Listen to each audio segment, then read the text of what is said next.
Hello, ladies and gentlemen. Yeah, we're actually working. Jesus, alright. It took a while there to start.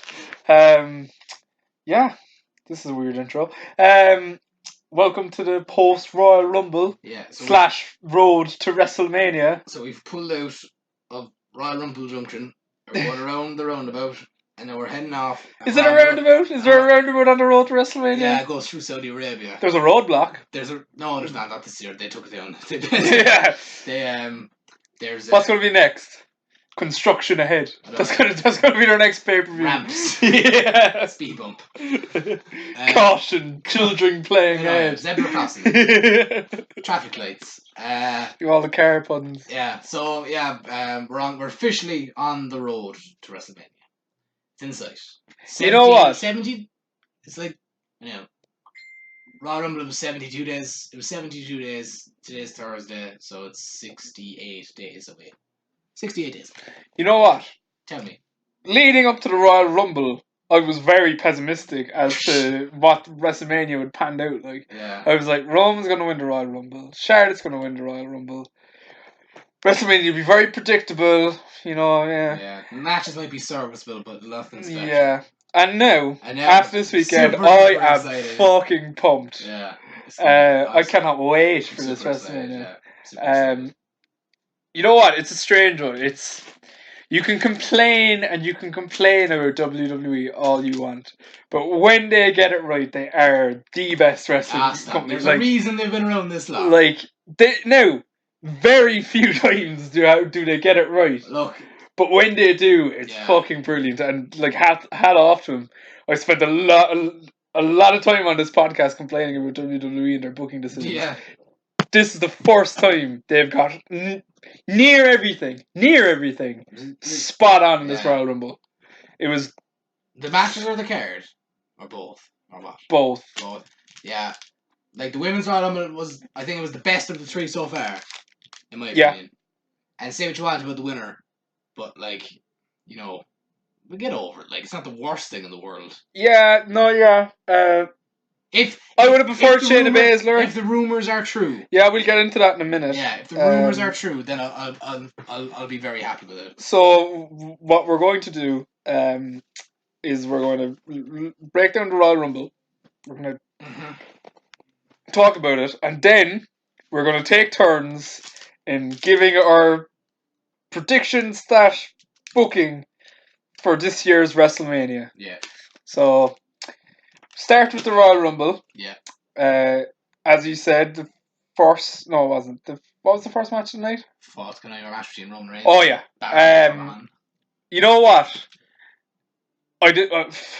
If there was one thing like black mark on this pay-per-view, was probably that. Do you know what? Not for me, right? It was fine. It was grand. But that's what I'm saying. It was fine. It was the Bailey Lacey match that did it for me, because it was just a match, wasn't it? It wouldn't have been out of place on SmackDown. Yeah, fair enough. At least this was kind of gimmicked, and you could kind of have a bit of fun with it. It was, and you had the Usos coming in there, and you had nothing to steal the show or anything but the one thing that just a full stop in the feud. Let's pray. Well, yeah. Hopefully it's looking that way. The one thing that I didn't like was the finish. It was one of those things. I think in theory it sounded like a great idea, but it just in execution it wasn't like. I think John was. I think they were both scared of falling off the dugout or falling through it, or so. Yeah, maybe the thing was maybe the roof wasn't able to withstand their weight because they're two big men. Two big boys, yeah. But when they were up there, this is my thing, right? I never like when say in a Hell in a Cell match, just for instance, I never like in a Hell in a Cell match when they go up on top of the cage if someone's not coming off it. Yeah. Do not go up there because everyone's expecting it. The second they stood on that dugout, my head was they're gonna go through it, and it's gonna be fucking class. Yeah, they go through it, class. Yeah. Yeah, but that was conditioned in my brain, and then anything less was gonna. But then you come back to reality, and you're like, are the Astros really gonna let them blow a hole through the dugout? Maybe they were looking to redo the dugout anyway, so maybe, best way of doing it. Two-man wrecking crew. Yeah, but like, yeah, Vince could pay that. Vince could have that fixed by tomorrow. Like, I don't know. Like, yeah, I don't know. But okay, decent match. It was decent. Hopefully the end of the feud. It was a lot of brawling. Probably what a Falls Count Anywhere match. Joe what annoyed me because I got over the finish. The finish was like I could get over the finish. Joe annoyed me the most about it. The bloody lack of fecal matter inside that bloody porta potty. Like, just why put him in? Joe didn't put him in there. Literally to make a throne pun. That's like. Is that what it is? That's literally the only reason they did it. I think Cole said it like straight away, and like because. It would have been hilarious if he was just covering stuff when he came out. Or anything. Not even poo, just the blue stuff that's in the toilet. Yeah, like Kevin Owens a couple months back. When I saw him going into the porta potty, I was like, this is going to be a long show. If this ends up with Roman winning the Rumble, this could go very, very south. But no. We'll get to that. No, it was good. It was a good match. It was good. It was okay. Yeah, it was good. It was better than the TLC match last month. Yeah, it's as best of a match you'd expect out of... considering the two people in the ring. Yeah. Is that fair to say? Because they both can have good matches. One thing, and I don't think I brought it up in the preview but for the Rumble, but one thing that bothered me is, logistically, why would a babyface book a Falls Count Anywhere match? Who booked it? Roman, because Roman won the thing. Oh, yeah. Like, why are you giving the heel more options to run? I don't know. I suppose he has the... I'll beat your ass all over. I know that, yeah, but it just didn't make sense to me. But anyway, it was fine. It was good. It was entertaining. We'll go on to the Women's Royal Rumble. Yeah. What do you think? Who was the standouts? Bianca Belair. Yeah, Bianca Belair was the standout fantastic. to me. Bianca Belair. Alexa Bliss done well. Alexa Bliss did well. I'm trying to think now. I'm literally just naming the first three, but Mighty Molly was a great surprise. Yeah, that was cool. I'm trying to think now. See, the thing is, they're running out of surprises, and it's like we brought back Molly Holly, but we It's like, what do we do next? Because there's not many. I'll just get up the entrance there because I can't remember off the top of my head. Yeah, but there's not many. Legends to bring back. Did you see that thing that was on Reddit? And it was like apparently someone could see. Like, they were testing the bloody... I saw the Victoria. Victoria, yeah. Yeah, I don't know what that was about. Was that just someone throwing stuff at the wall and seeing what sticks? I don't know. Maybe, I don't know. So, I'll just go through quickly. Obviously, we have 1 and 2 were Alexa Bliss and Bianca Belair. Number 3 is Mighty Molly. Then 4 was Nikki Cross. Then we had Lana at number 5, who was also the first eliminated swiftly. You said she was going to win. Anna. You said last week she was going to win. Seriously, or you looked that up in Paddy Power and you were like, she's 200 to 1. She's a good bet. Yeah, sure do. Well, look, could have been. Who else stand? Beth Phoenix was a standout. Beth Phoenix was good. She looked great, and even when she got the head injury and stuff, fair play to her for powering through that because she was bleeding like a stuffed pig. She's a tough ass bitch. She's bitch in the most non-derogatory term. Yeah, tough woman, her. Yeah. I thought there was so many NXT people in this. 1, 2, 3, 4, 5, 6, 7, 8, 9, 10, 11, 12 NXT superstars. Yeah. Santina Morella was in it. Do you know what, right? This got a lot of hate online, right? This I liked it. I laughed. I laughed. But do you know what? The only gripe I have with it though is that he/she eliminated him/herself. I was kind of like, yeah, Natalia and Beth, especially Beth, just beats the shit out of him. But no, just eliminated himself. I just love that we got a 10-year payoff or more 15 years payoff or whatever. No, it was 11 years. 11 years, yeah. Was when he won the Mississippi. That was cool. My favourite spot of the whole match, Mandy Rose getting eliminated, quote unquote, and then Otis appearing from under the ring to catch it. Where did he come from? Fair play to all involved in that because that takes serious timing. That was ridiculous. Because it wasn't as if she was like laying at the apron and then just rolled off. Yeah, she just kept rolling, so he just had to be there. That was to catch her. How did they do that? It's class, so good. I want to know how they did that. But yeah, fair play to Bianca Belair. I can't wait to see where they go with this. Yeah, me too. He's brilliant. Fair play to Bianca Belair, breaking the women's elimination record previously held by Michelle McCool with 5. Now Bianca Belair has it with 8. She went on an absolute tear. And Shayna Baszler almost broke it again. Shayna Baszler almost broke. She got 7. Yeah. No, she got 8 as well. Actually, 8. So they're joined. Tied, yeah, they're tied. Shayna Baszler got 8. She was in the Rumble for 4 minutes. Yeah. And 27 seconds. She cleared house. She bloody and 2 right. Yeah. Fucking love Shayna Baszler. There were some weird ones, right? There were some weird. Oh, Joe was another standout for me actually. Naomi. Yeah. Got a great pop. Yeah.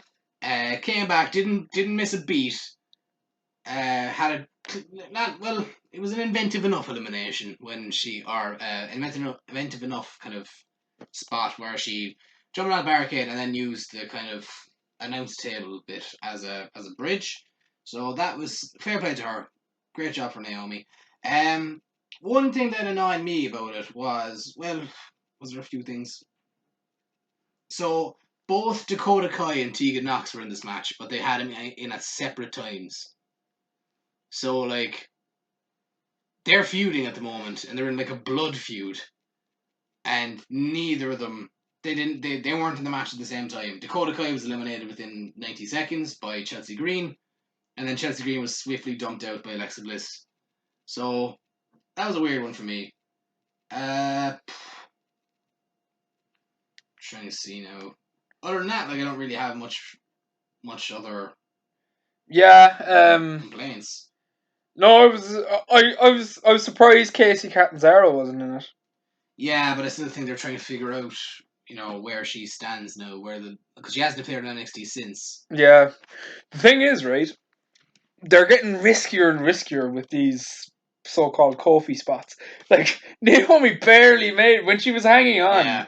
Like it looked like her feet were going to slip off. That's been done before, I think, 3 times. With Morrison. Morrison was the first to do it, and I think Kofi's done it twice. But they looked like in total control. She looked like she was like a second away from slipping off. Yeah. Like I don't know, maybe she wasn't. It added to the drama though. Oh, it did. So the eventual winner was entering at number 16, I believe, was Charlotte Flair. Charlotte Flair. Well, you called it. You called it. It was expected. I was last eliminating Shayna Baszler in the end. Do you know what? A fairly impressive way to eliminate. Like she literally skinned the cat for like what was it like? Oh, so, like 3 minutes straight or something. You say what you wanted with Charlotte, but she's by far the best female athlete they have. Like bloody athlete. She is incredible. So Charlotte eliminates Shayna at the end to win the Royal Rumble, and she's going to WrestleMania to face the champion of her choosing. She hasn't yet announced it. We won't talk about it just yet, who we think she's going to face and stuff, because I assume we have her both booked into our WrestleMania matches. So yeah, so Charlotte wins the Rumble. How do you feel about that? I prepared myself for it. Yeah. So, look, Charlotte is maybe top 5, top 3 even best females in the world right now. Oh yeah, I'd say definitely top 3. So, once it's not Becky, or she's nowhere near Becky. Yeah, if it's not Becky, I don't care. But you know what? I wouldn't even care if it's just Charlotte and Becky and they just tell a story of there have been rivals. But I do not want it to be the triple threat with Shayna. If it's Jesus. I don't want that again. If it's Becky and they can find some unique way to put a different spin on it, then have at it. But But how many times can they do it really differently? Do you know what I realised about this this show as well, or what I realised about Charlotte in that match?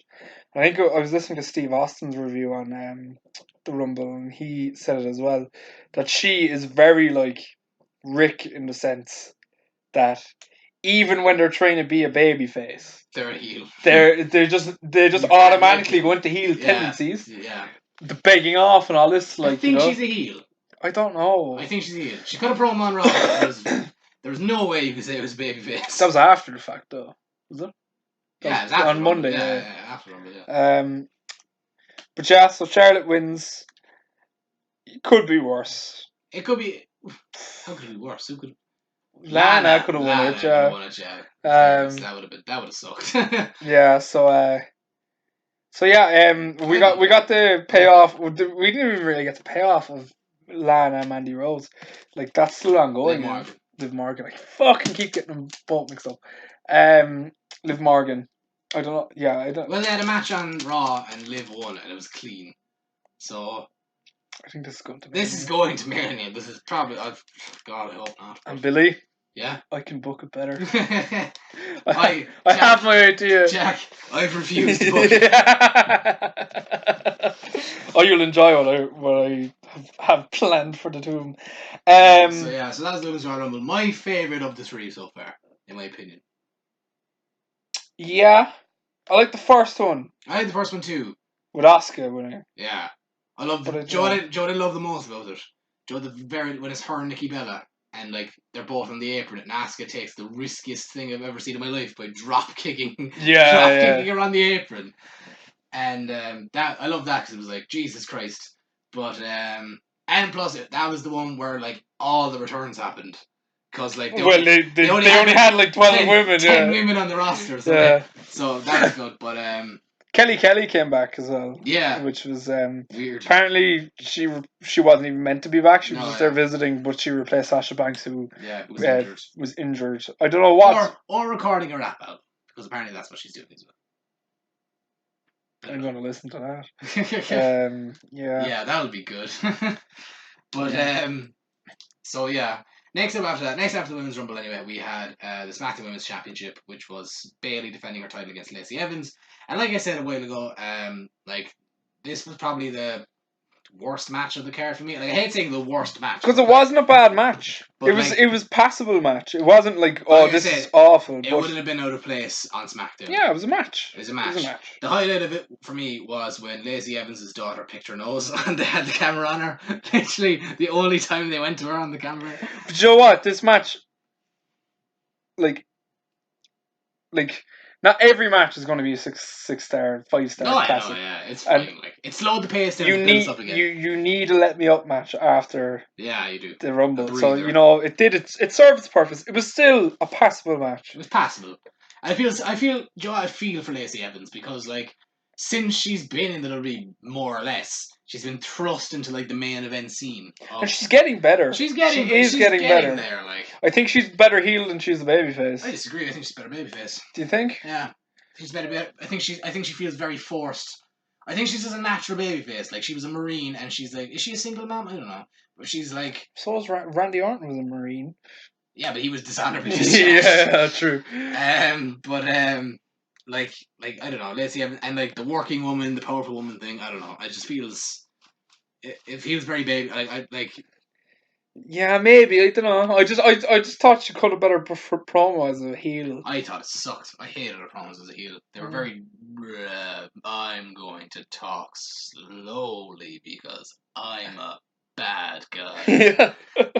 I hated it. But yeah, Bayley wins. Bayley continues her nearly 300-day reign as SmackDown Women's Champion, which is it's like over 250 now. So it's you forget how long it's been. She's been champion for really ages. Yeah. She's gonna carry it to Mania. Yeah, I think so too. By the looks of it. I think so too. So next up we had this is when the night kicked into high gear because from this match on it was bloody great. We had the strap match for the Universal Championship. The Fiend Bray Wyatt defending against Daniel Bryan, and what a match this was in the sense of brutality. This was class. Like, if you're trying to show someone how to book a Fiend match or book like a monster match, this is it. It's brutal. It was hard to watch at times. And no red light. Which was better because you could see the welts on Daniel Bryan's back. And you know what? Fucking, they did it right because no one welts more than fucking Daniel Bryan. His body is so pasty that it just looks brutal. Which was weird. Sheamus doesn't welt like him. It's so weird. See, he doesn't get beat up as badly as Daniel Bryan. Remember when Roderick Strong chopped him in the Greatest Royal Rumble? And it left like a permanent It was like hamburger meat. Yeah, it was horrible. But Yeah, Daniel Bryan took an absolute hiding Beating. off Bray Wyatt. It was an assault. It was so good. It was by far and away the best Fiend match we've had since he came back. Well, since he became the Fiend. It's exactly how he should be booked. And you know what, as well? I have it here. This match went 17 minutes and 35 seconds, and it didn't feel at all like 17 minutes. It felt just... I was so invested in it. I loved the spot as well where Brian got him in the yes lock and used the strap, and he had in his mouth. Oh, it was class. It proper look he was gonna rip his mask off or something. Oh, it was brilliant. I thought he was gonna tap there. That genuinely got me. I was like, is he going to tap? Because it looked like his shoulder was gonna pop and everything. It was like a very bad angle. And I was like, can't have him tap. No, I know, but I was like, is he gonna break his shoulder or something? I was like, this is brutal. Yeah, but you can't have a guy who's stabbed himself in the hand and sign something. Not necessary. You stabbed yourself with a pen as well. What's he doing? He has to do letters. Yeah. But you just get one of those bags, blood bags. What's it called? Just draws blood for an hour. But so this was class. The Fiend retains after hitting like a mandible claw slam, which was just that must hurt. That can't be comfortable. I love it as well. The spot when Brian went for the running knee and he got caught in midair with Sister Abigail. Yeah, brilliant. It was a great match. When Brian hoofed him in the dick like 7 times. Does the Fiend have a dick? I don't know. This is a weird. Chemically castrated. Vince McMahon booked that spot anyway. So yeah, no, it was a great match. I'm interested to see where we go from here. We'll find out tomorrow probably on SmackDown where the general direction of it will be. But I saw a lot of people saying like the Fiend should stay off TV now till basically not appear to WrestleMania. Like have Bray Wyatt do like the heavy lifting now till Mania. And like no Fiend at all. No matter who they're facing, probably Roman Reigns, but the Fiend does not appear again now to WrestleMania, which is something that I'm not against, but I can't see happening because they'll want to show him as much as they can before the big thing. Yeah. Do you think he'll get a special entrance? I was thinking of this. No, I don't want it. I don't think he should. I think his entrance should be his entrance. Why would he want one? Unless he summons something cool. Yeah, Undead. I don't want him just to have a big undead. Like I don't want him just to come out on like a float of his head or something. Like I would rather if it's going to be a big entrance, then it has to make sense. Oh yeah. I'd love is you get not druids, but you get like something like the druids that Taker had. Zombies. No, zombies then could be the puppets. Cartoonish. The puppets. Yeah, but no, listen to me because that's not logistic. You get you could just dress people up as the Fiend and have them all wear the mask as if they're his followers, and just have. George do. Listen. Let me tell my bit. Go on. It's my time. Sorry. And have each one of them hold a lantern of the heads of people that he's beaten. Yeah. So you have like a Balor one, a Bryan one, Kane, Jerry Lawler, Mick Foley. Everyone was on the wall. Yeah, who else is there? Mick Foley. Who else is Miz. He beaten up? Miz. He hasn't faced that many people. Who else is he mandible clawed though? There's surely some more legends. No, because it hasn't been many. Okay, but there's 6, 7. Yeah, there's a few anyway. There you go. That's your entrance. And then have him come out holding the Bray head like he does. Yeah. And, yeah. Yeah, no, that'd be cool. I was going to say, similar to yours, bunch of people in Fiend masks, but they're kids. They've done the kids thing already. I know, but this time it's Fiend masks. Maybe. Or just kids, just deadpan faces, just zombie-like kids, like they did. Do you remember when they did that episode of Firefly Funhouse, and it was like Bray with all the children, and they all had life sapped out of them. They're all there, and they're all just like clapping or something, and they've got like no expression at all. Are we going to get a Firefly Funhouse at Mania? I hope so. I hope so too. It might open the show. Oh, that'd be class. They might open the show. Or if you just picked a match that sucked and just have it interrupt. Yeah. Or else have it like interrupt the pre-show. Yeah. Do you know what? I'd have a few. Like one on the pre-show, one to open the card, and maybe one more at intermission or something. And have it feel like he's like hijacking Mania. Yeah. You know? Have it feel like he is this underlying force, just like he's the puppet master behind everything. Like even like if I don't know how Mania is gonna set up, but like if it's like kind of like was it last year or 2 years ago where they had like the wall, like it was like fucking the Game of Thrones wall. It was just a big Titan trap. Yeah. If they just had that and like even like during, maybe not during matches, but like during some segments or stuff. You know when you bring out like the Hall of Famers. Yeah. Like have the Hall of Famers out there. Fuck that. Yeah. Have the Hall of Famers out there, and then like the background just turns to the Fiend's face. Yes. Like in the background. Yes. Shit like that. Who's going in Batista and the NWO? Yeah. Scott Hall would take a bump. He'd love to take a bump. He should Mandible Claw on the Legends. That or one of the. Oh my God! Here's what you do: you have him attack someone at the Hall of Fame. Yeah. That would be so good. That's like his fetish. It's like who do it? Batista. That'd be a big name too to get, like Hogan. Ric Flair. Ric Flair's going to induct Batista, and he's going to attack him. Did he announce that? No, but he probably is. No, didn't. Oh, I'm sure Batista announced he wants Finlay to do it. Oh yeah. Fuck. How do we get Rick on the show? Because Rick will definitely do it. Well, Charlotte's gonna be there, so Rick will be there. Rick will take a bump. Rick comes out for Charlotte's matches, like his first. Do you know what we do? Have Bret Hart come out again. Kill Hogan. Just do Hogan. That would get such a pop too. Doesn't work for me, brother. That's what he tell Vince. Like Hogan still thinks he's still trying to protect his character at 70 years old. Well, like Hall or Nash will do it. Hall would definitely do it. Scott Hall would definitely do it. Hall would definitely. Batista would do it. To Batista. Because he's impressive. Because he can still fight. He is, but because he's a specimen. Okay, Batista. I wouldn't do it to Batista because Batista is going like this is his moment to go in the Hall of Fame. Razor Ramon's already in the Hall of Fame. No, yeah. So fuck you. Yeah, but like Batista loves his business, right? So make his Hall of Fame thing the most memorable Hall of Fame thing, and like he comes out as the headliner, which he should be. Fuck the NWO. And like he will be the headliner. He should be the head. He comes out like they all go and Joe like they do the music plays for the headliner. So like and then like he comes out and he's like waving blah blah blah. Lights go down, lights come up. Fiend has him, and all the legends. That would be fucking so cool. Or like Joe, even do it at the ceremony. That's what I mean. Oh, I thought you meant like Joe when he comes out for the. No, I mean like do it at the Hall of Fame. Yeah. I thought you meant like Joe when they all come out on the ramp. No.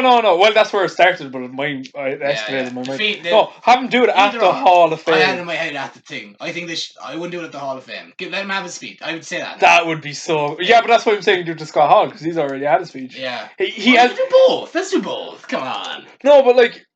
I don't want Scott Hall to make a speech at the Hall of Fame anyway because he is the greatest Hall of Fame speech ever. Why would you tarnish that? I know. So have him just about to open his mouth and the Fiend just pops over. Joe be scared.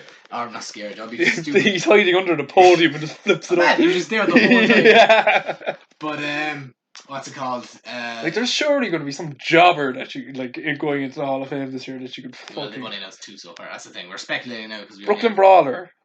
Ducked him and just have him beat your shit out. Someone, yeah. So yeah, great match anyway. Fiend, Daniel Bryan. They all have great matches at the Royal Rumble. What do we say? Their second now great match at the Rumble. Yeah. But like, I sorry now. I'm just in Fiend mode now for Mania. Like, you could have him like attack people at Axis and everything. Imagine if you were just at a meet and greet for like R-Truth. They should book it that like. And he just turned up. Like whoever's facing him, like let's say, just for argument's sake, it's Roman because that seems to be where they're going with it. Like let's say like that now. The last, well, maybe not the last SmackDown for WrestleMania, but like say the week before the week, like cause Access is running that whole week, is it? Yeah. Yeah. So like have the Fiend or have Roman get like one up on him. Like Roman outsmarts him, or Roman does something, or maybe gets one of the puppets or something, and that angers the Fiend. Like that proper sends him into I'm not out here to pin him. I'm out here to murder this man. Yeah. And like have that then.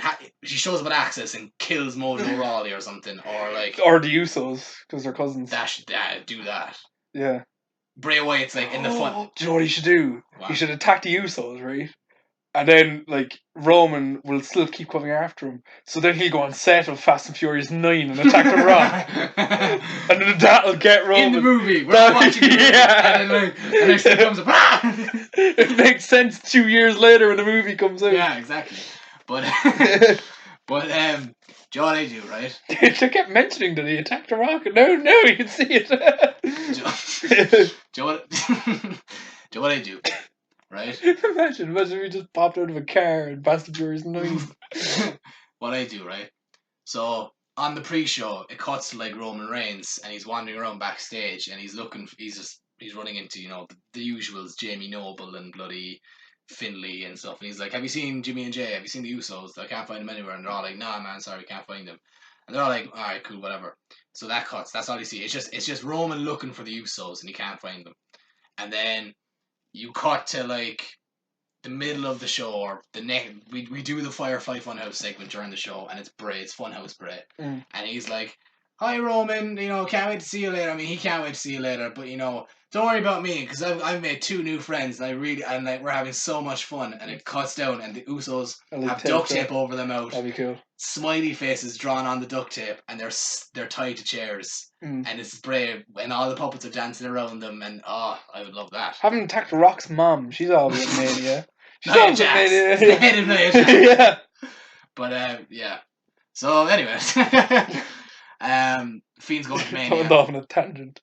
The Fiend is presumably going to WrestleMania as champion, and we, for one, can't wait.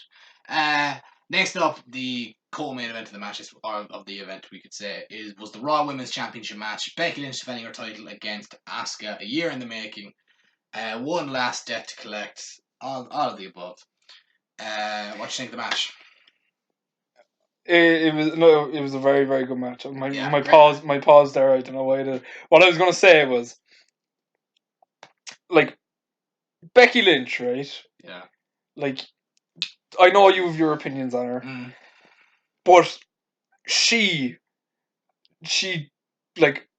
done the main thing that a wrestler is meant to do, and she's done it better than probably anyone in a long while in putting over your opponent. Yeah. She made Asuka feel like a big fucking deal. I felt like Asuka could genuinely beat her. Yeah. And it wouldn't be. And you know what? I don't understand why other, especially baby faces, don't do this. Because it makes, because she made Asuka look so good, it made Becky look even better when she beat her. Exactly, yeah. And it's simple. Match. This may be my favourite match of Becky's title reign. Yeah, no, yeah, you're right. Because I don't know, I think Asuka and Becky have a special chemistry together. I think they do. They work exceptionally well together, because their match last year, the Rumble, stole the show. As in, it was the best non-Rumble match. Yeah. And then was it the best one again this year? Yeah. I think it was. You could go to Fiend Daniel Bryan. It was that. It was one of the two, but two totally different matches. I think I prefer this one, because the Fiend matches are like a different thing. They're standalones. Yeah. But Becky and Asuka, it was a great match. I love the spot, the front suplex off the apron. Fuck me, that was savage. And no, I loved it. Great match. And like you said, I have my opinions on Becky Lynch, but when she's good, she's bloody great. She's on fire. And I just it's not her fault really. I just think WWE want to book her in a certain way. I think Becky Lynch wants to be booked in a certain way as well. I think she wants to be. I think they both have an idea, and they just have different ideas on how to get there. Yeah. And it's not it's nothing against Becky Lynch's in ring work per se. To be fair, there are things that she does in the ring that I don't think she should go to top rope all that often. Because when she does, she's clearly not comfortable up there, and it just doesn't look look right. But mostly for me, it's her promo work. Let's say 8 times out of 10, her promos are fantastic. But once every so often, I don't know, it's just her delivery just kind of gets to me. Yeah, I sometimes it can feel forced. And just, I don't know, the lines can be a bit corny as well. I don't know, but look, I said 8 times out of 10, she it's good, and But you know what? the Becky leading up to this is the Becky I want to see. Yeah, no, exactly. Like this feud was fantastic. The build was fantastic. The fact that it was a year in the making as well was great. I prefer this Becky more so than like the kind of, for lack of a better term, the Conor McGregor Becky. I hate that. Where that's what annoys me. Yeah, and stuff like that I don't like. I don't get me wrong. I do I love the promos back this time last year, like the man promos and all that. They were class. But then she kind of got into I'm the champ. Yeah, I'm the bloody champ. Yeah, like that, and you can't come to the champ. Yeah, but this is the Becky that I want to see. I want to see. It was it Survivor Series gone? Yeah, she lost and she beat up Shayna after the show. It was you can't beat the champ. I was like, but she did. She won the match.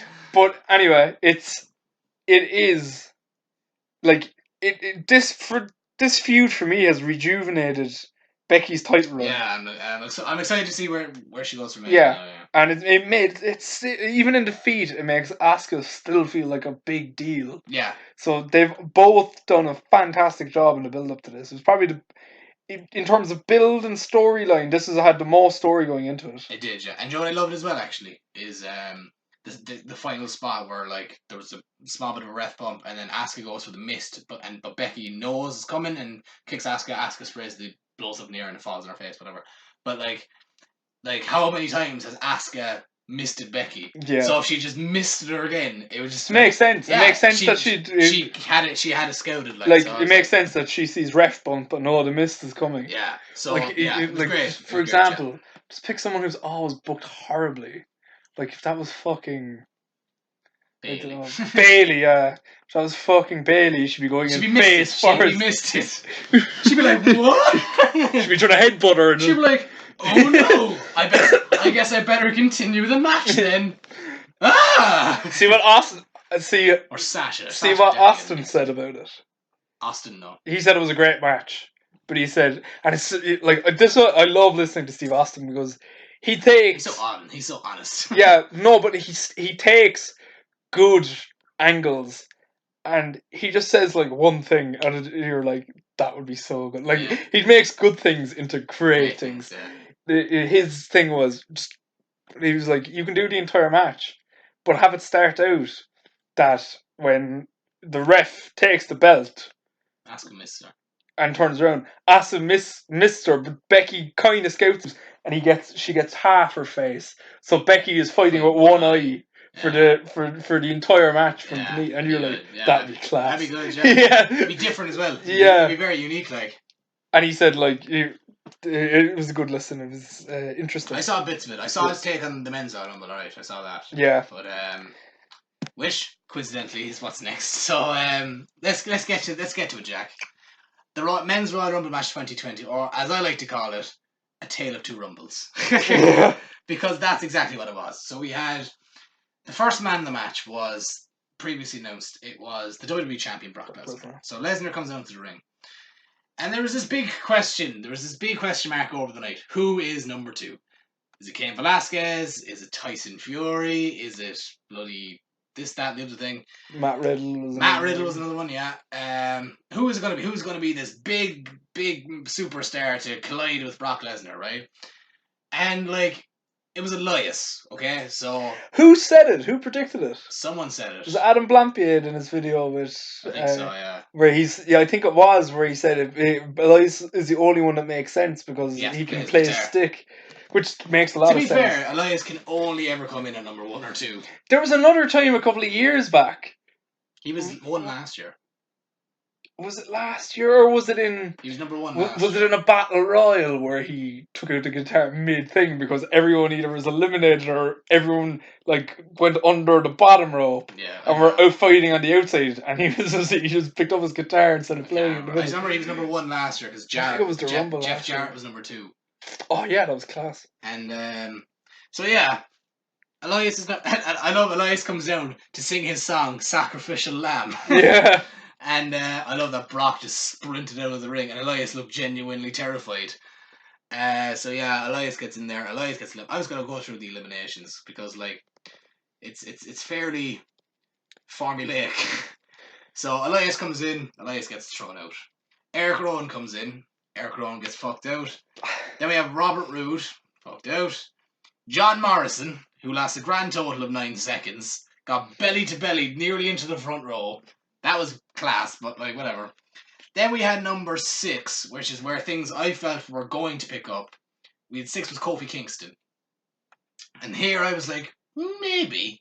And Kofi lasts a few minutes to the point where you're like, okay, this is alright, he's lasting to the next entrant. But you know what? He didn't eliminate, like, he ended up getting eliminated by Brock in the end. But it kind of gave you your redemption because you were seeing all these people getting fucked out, and then Kofi lasted with him. Yeah, that's a small victory, though. It's a small victory, but then you got Big E in, and you got Rey Mysterio in, and then they were taking it to Brock. Big E hit him with a fucking big ending. Class, with ease as well, proper ease. So yeah, like you said, you forget just how, like, because he's so comedy based that he was a strong motherfucker. Yeah, big guy. Did you ever see it was like a John Cena documentary years ago. Yeah, he's benching. Like, he's breaking like his record. Yeah. I've seen it. Yeah, it's breaking like the combine record or something. Yeah, I know I've seen it. Yeah, he's a beast. Yeah. So Kingston next was Rey Mysterio. So like another man who has gripe was Lesnar, and then Big E, who's Kingston's boy, and then the three of them take it to Lesnar for a bit, but then Lesnar eventually recovers. All three go out. Kingston gets the worst when he gets F5'd over the top rope, which was cool, but you know. But you know what? I'm gonna stop you there again now. Like we'll get to it, right?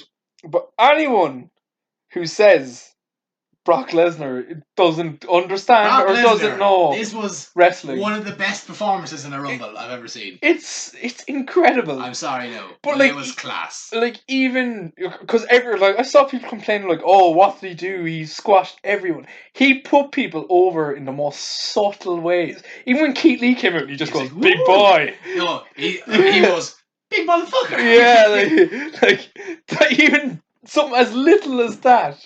Yeah. And then then they built up to it. Keith Lee knocked him over. Yeah. He like Brock Lesnar when he's on form, he's bloody great. He's class. It reminded me. Did you hear the story? It was doing the rounds.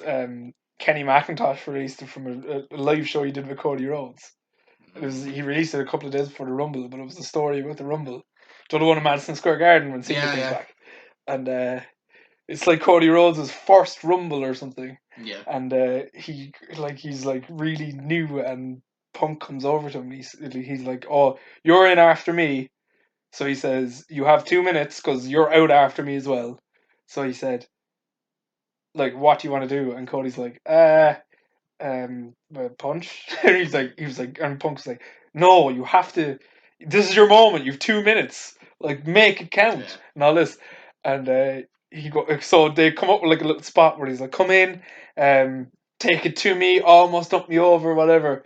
And he said he had 2 minutes, and he came in, and he runs into the ring, and he gets in, and he says like he does the spot, but he does it way too quickly, and it's done after like 10 seconds, and he's like, "What do we do now?" So he's like, he said that it's such a good story. He said he's in the ring, and he looks over, and Taker's in the corner like beating someone up, and he says like, "Fuck it, I'm gonna go for it." and he runs over, and he said he did it by accident, but he hit Taker as hard as he could in the back, and he said Taker like turned around and looked at him, and like he's meant to be a babyface, Cody, at the time, and he's like, but like he was like, I knew I was a heel now, so he's like, I was backing up. He's like, "Oh no," and he said Undertaker caught him by the neck, and he's like, in his head he was like, "Oh, well, I guess I'm going up now."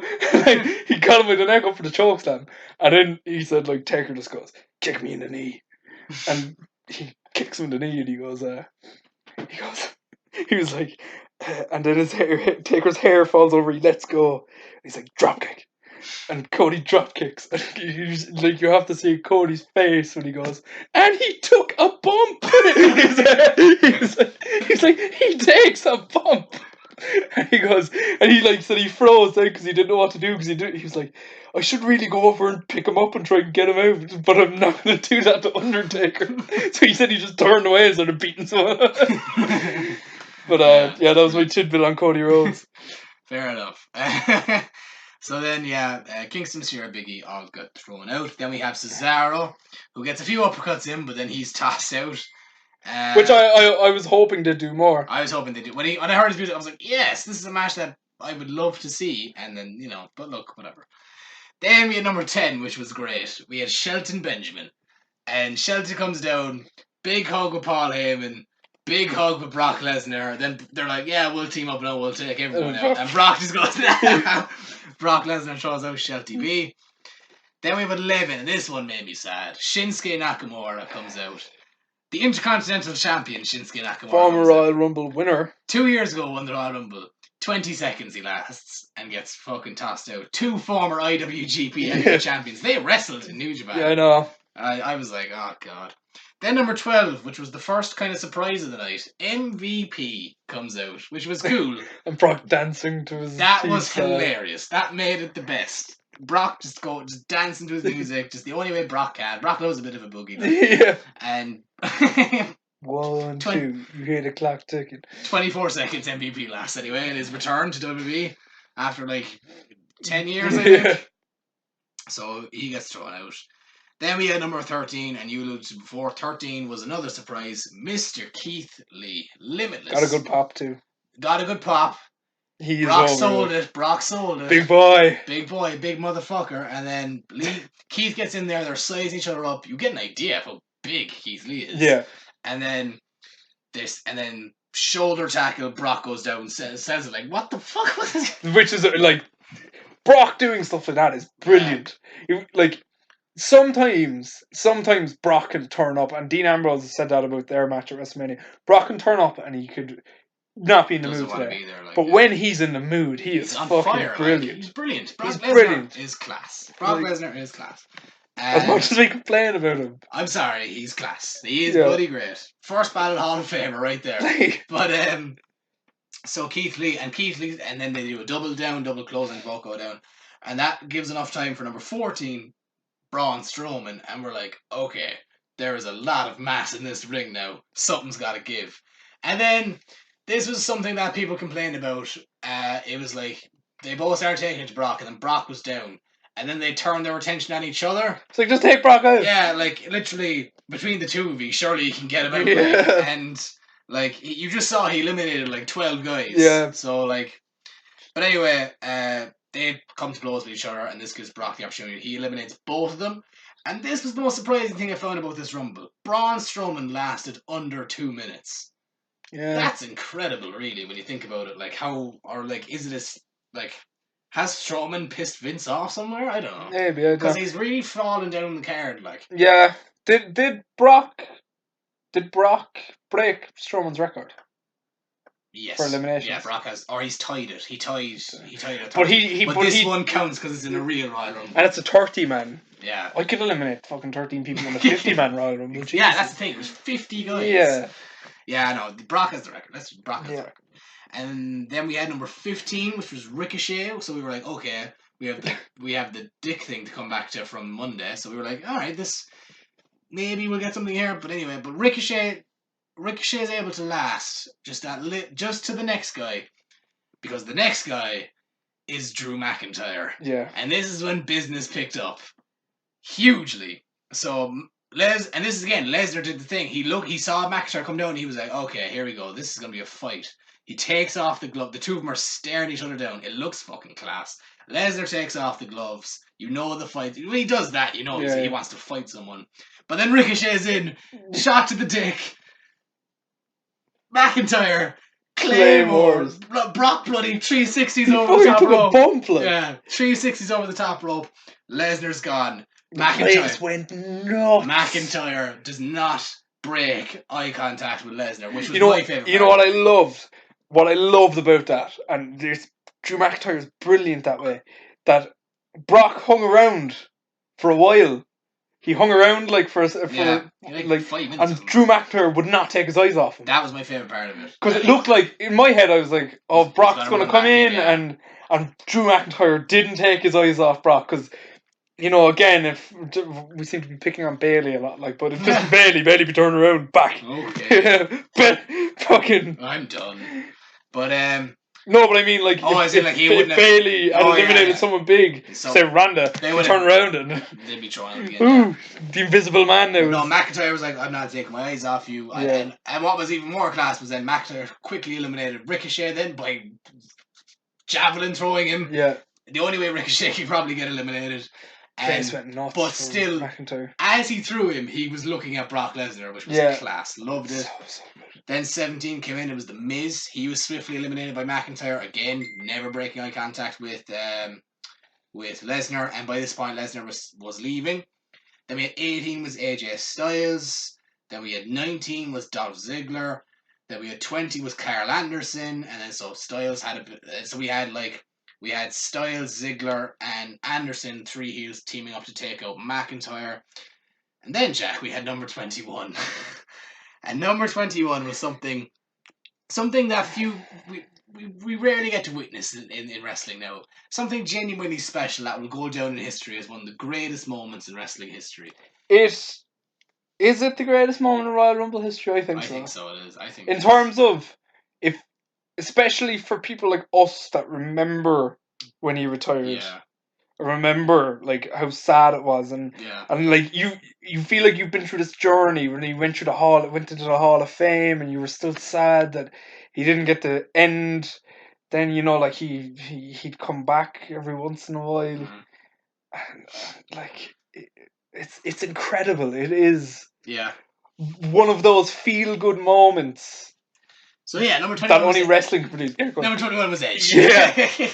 And so I remember you were asleep, understandably, because you had to be up early for work the next morning. So that's understandable, but I stayed up to watch it. I woke up to 99 plus messages from you. Was it 99? No, it was 99 plus. Oh, sorry. Like Messenger doesn't go over 100. So it was 99 plus. I knew it was a lot. I turned on my internet the next morning, and I left my phone on the bed, and it was vibrating for 10 minutes. Understandably so. So anyway, okay, so I was watching it, and I remember it was near like 3:30 in the morning, I think, when this happened, and I remember the music hit. You Think You Know Me came on, you heard that. And I remember it didn't register with me. You didn't realise who it was. I was like, it's Edge. But I didn't... You didn't realise that he was gone for 9 I was like, Edge. And then he came out. And I was like... I kind of woke up. I was like... It's Edge! What? And then his face...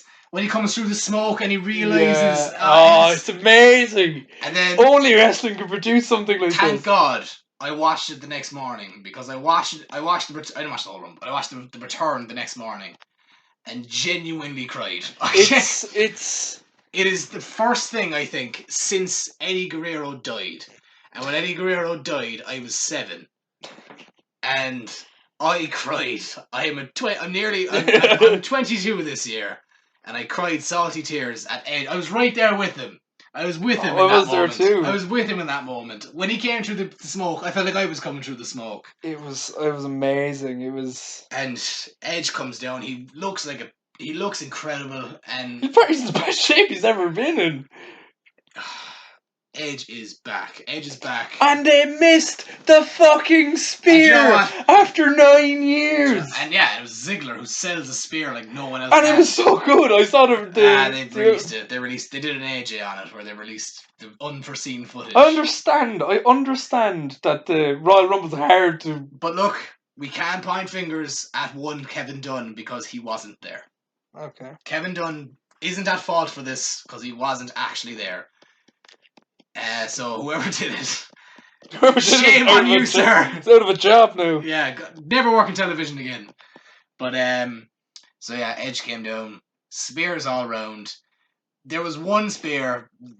We probably should address it. He spears AJ, and AJ sells it like the only way he knows how, inside out on his head. Bloody looks like he's just been shot with a cannon. And it's very clear that AJ hurts himself doing this because like straight away he's like grabbing his neck and stuff. Like I was like, oh no, is he after hurting his I thought it was his neck. I was like, Jesus, he's after like breaking his neck here. And soon after, Edge jumps him out, which I found was weird because like I was like, Anderson's still in there, so I was like, surely Carl Anderson would have been eliminated before They AJ. probably called an audible. They probably did, I say, because AJ gets thrown out swiftly after. Yeah. And I was like, and when he comes out, he like kind of gingerly gets eliminated. Yeah, you know what I mean? And he's holding his shoulder / No, neck. sorry, no, I'm gonna go off on a tangent because I just remembered something when you were talking about selling. Did you see Jordan Devlin selling the Canadian Destroyer? Yeah. Fucking hell. Yeah. But he where's Clyde? And he just stiffs himself. Fucking hell. Yeah, great. Shout out to Jordan Devlin. Yeah, actually. congratulations. New Cruiserweight champion. On the Irish. But see, actually, it was a clean sweep for Irish people over Royal Rumble weekend. Balor, Devlin, Sheamus, and Becky Lynch. Big weekend. Come on, for the Irish.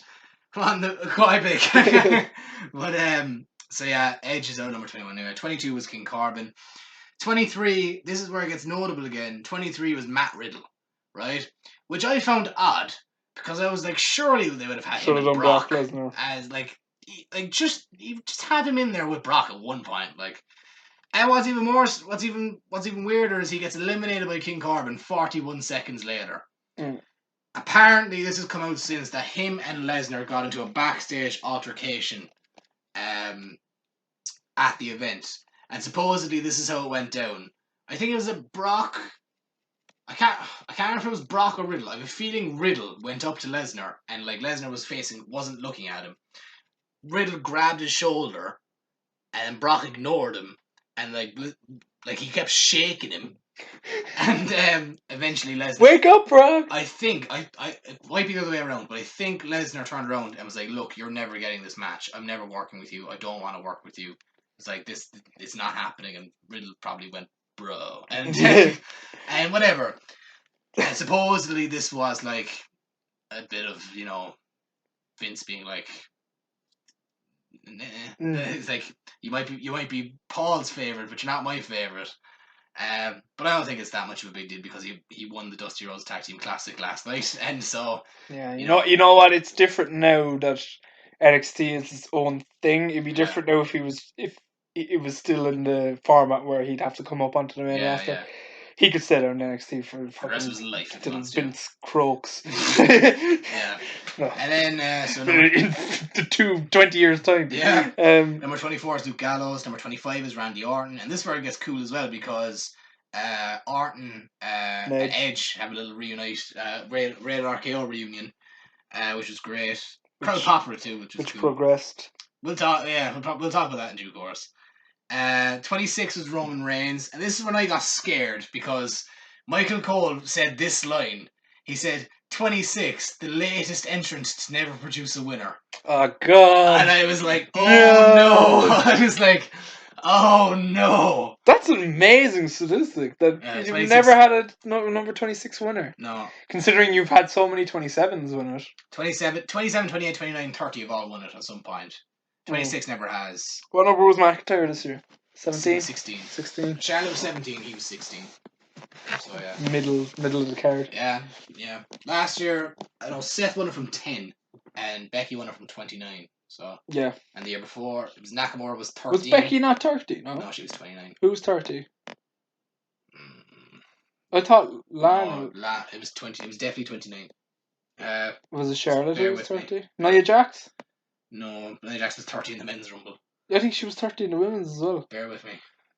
Because she injures Becky's knee, remember? Becky was 28 actually. Nia was 29. Yeah, I knew Nia came after Becky. Carmella was 30 because remember she won the Mixed Match Challenge and the two people got. Oh yeah, and R-Truth. R-Truth was 30 as well. So yeah, that's what happened there. Yeah, so Roman's 26. The eliminations are happening now all around, whatever. 27 is Kevin Owens. 28 is Aleister Black. 29 is Samoa Joe. And then number 30 was Seth Rollins, who comes out with the AOP and Buddy Murphy. And this is when things kind of got... Buddy Murphy was announced for it as well. 6 people were announced for this Rumble that never were in it. Buddy Murphy was one. Both members of Heavy Machinery were both not in it. I'm trying. I can't remember but looking through it now, Gallows Anderson weren't meant to be there. Gallows Anderson weren't meant to be there. Shelton Benjamin wasn't meant to be there. Cesaro wasn't meant to be there. Robert Roode as well, not meant to be there. Like, because like when you take into account that like there was 27 men announced for it on And you're the MVP. MVP Keith Lee, Edge. Edge, Riddle, like there was all these guys like that, you know. Yeah. So yeah. Did you hear? Did you listen to the New Days podcast this week when Big E was talking about like his strategy? Yeah, but did you hear Xavier Woods' story with the Rumble, where he was the first man to declare? They came up to him at they came up to him like 3 or 4 weeks before the Rumble, and were like, "You're going to be the first man to declare that you're going to be entering the Royal Rumble," and he was like, "This is a big moment. Yeah. They usually get the big people to do this. Like, this must mean they have faith in me." And he went out and he was like, "I am declaring myself first person, whatever." Day before the Rumble, she comes out, everyone gets their numbers, no number for Xavier Woods. And he goes, I didn't get my number. And whoever was running it was like, we must have forgot you. Maybe next year, kid. He's like, I was the first person who declared. And he just wasn't in the Rumble. Or he said, then the following year, they said, maybe next year, kid. And he wasn't sent any flight details, so he wasn't booked for the show, so he didn't go. And he said, like, 2 hours before the show, he got a phone call off Mark Carano, and he was like, "Where are you?" He's like, "You're number 26." Xavier Woods was like, "I'm home." But so yeah, and I was like going through this. When you look at the names that were in this Rumble, this was a bloody stacked Rumble. Do you know what I mean? Like we had Rollins, Joe, Black, Owens, Reigns, Orton. Oh yeah, Riddle, Incredible. Edge, Corbin, Ziggler, Styles. The point I was making about Buddy Murphy was apparently he was they told the competitors in the ring that it was Buddy Murphy when it was Edge. Oh, okay, yeah. That they were expecting Buddy Murphy and Edge. I wonder if Murphy knew before anyone else, or did Murphy not know until they probably just took him out of the room. Murphy was in Gorilla. Next thing, Edge just puts his hand on his shoulder, going, "Maybe next year." he just attacks him backstage. Legit. So so Rollins comes out with AOP and Buddy Murphy, and they start pulling people out. They eliminate Owens, they eliminate Black, and they eliminate Joe.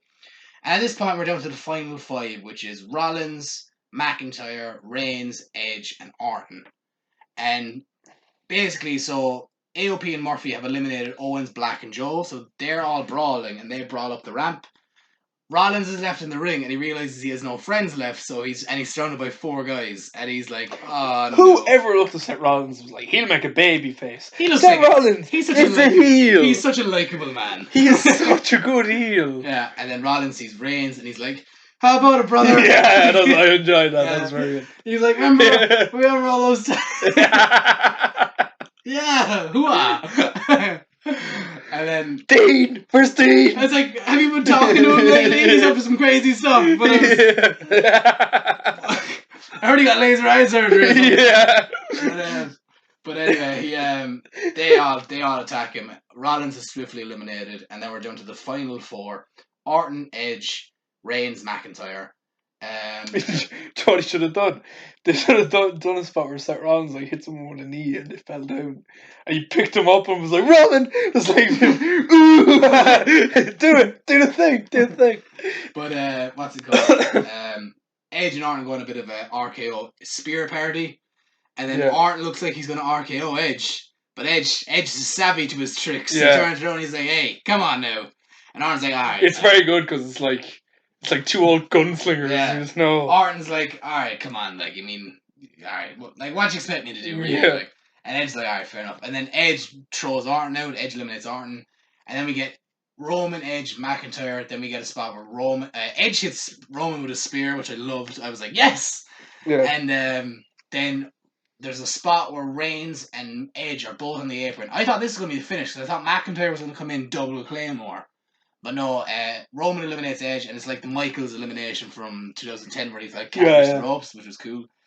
And then Roman gets back in the ring, and they bloody did it again. Do you remember when Nakamura won it, and it was down to Reigns and Nakamura, and there was that little mini burst where you're like, "Oh Jesus!" Yeah. And then Nakamura just absolutely killed Roman with the Kinshasa. Same thing, but McIntyre just claymores Roman into oblivion.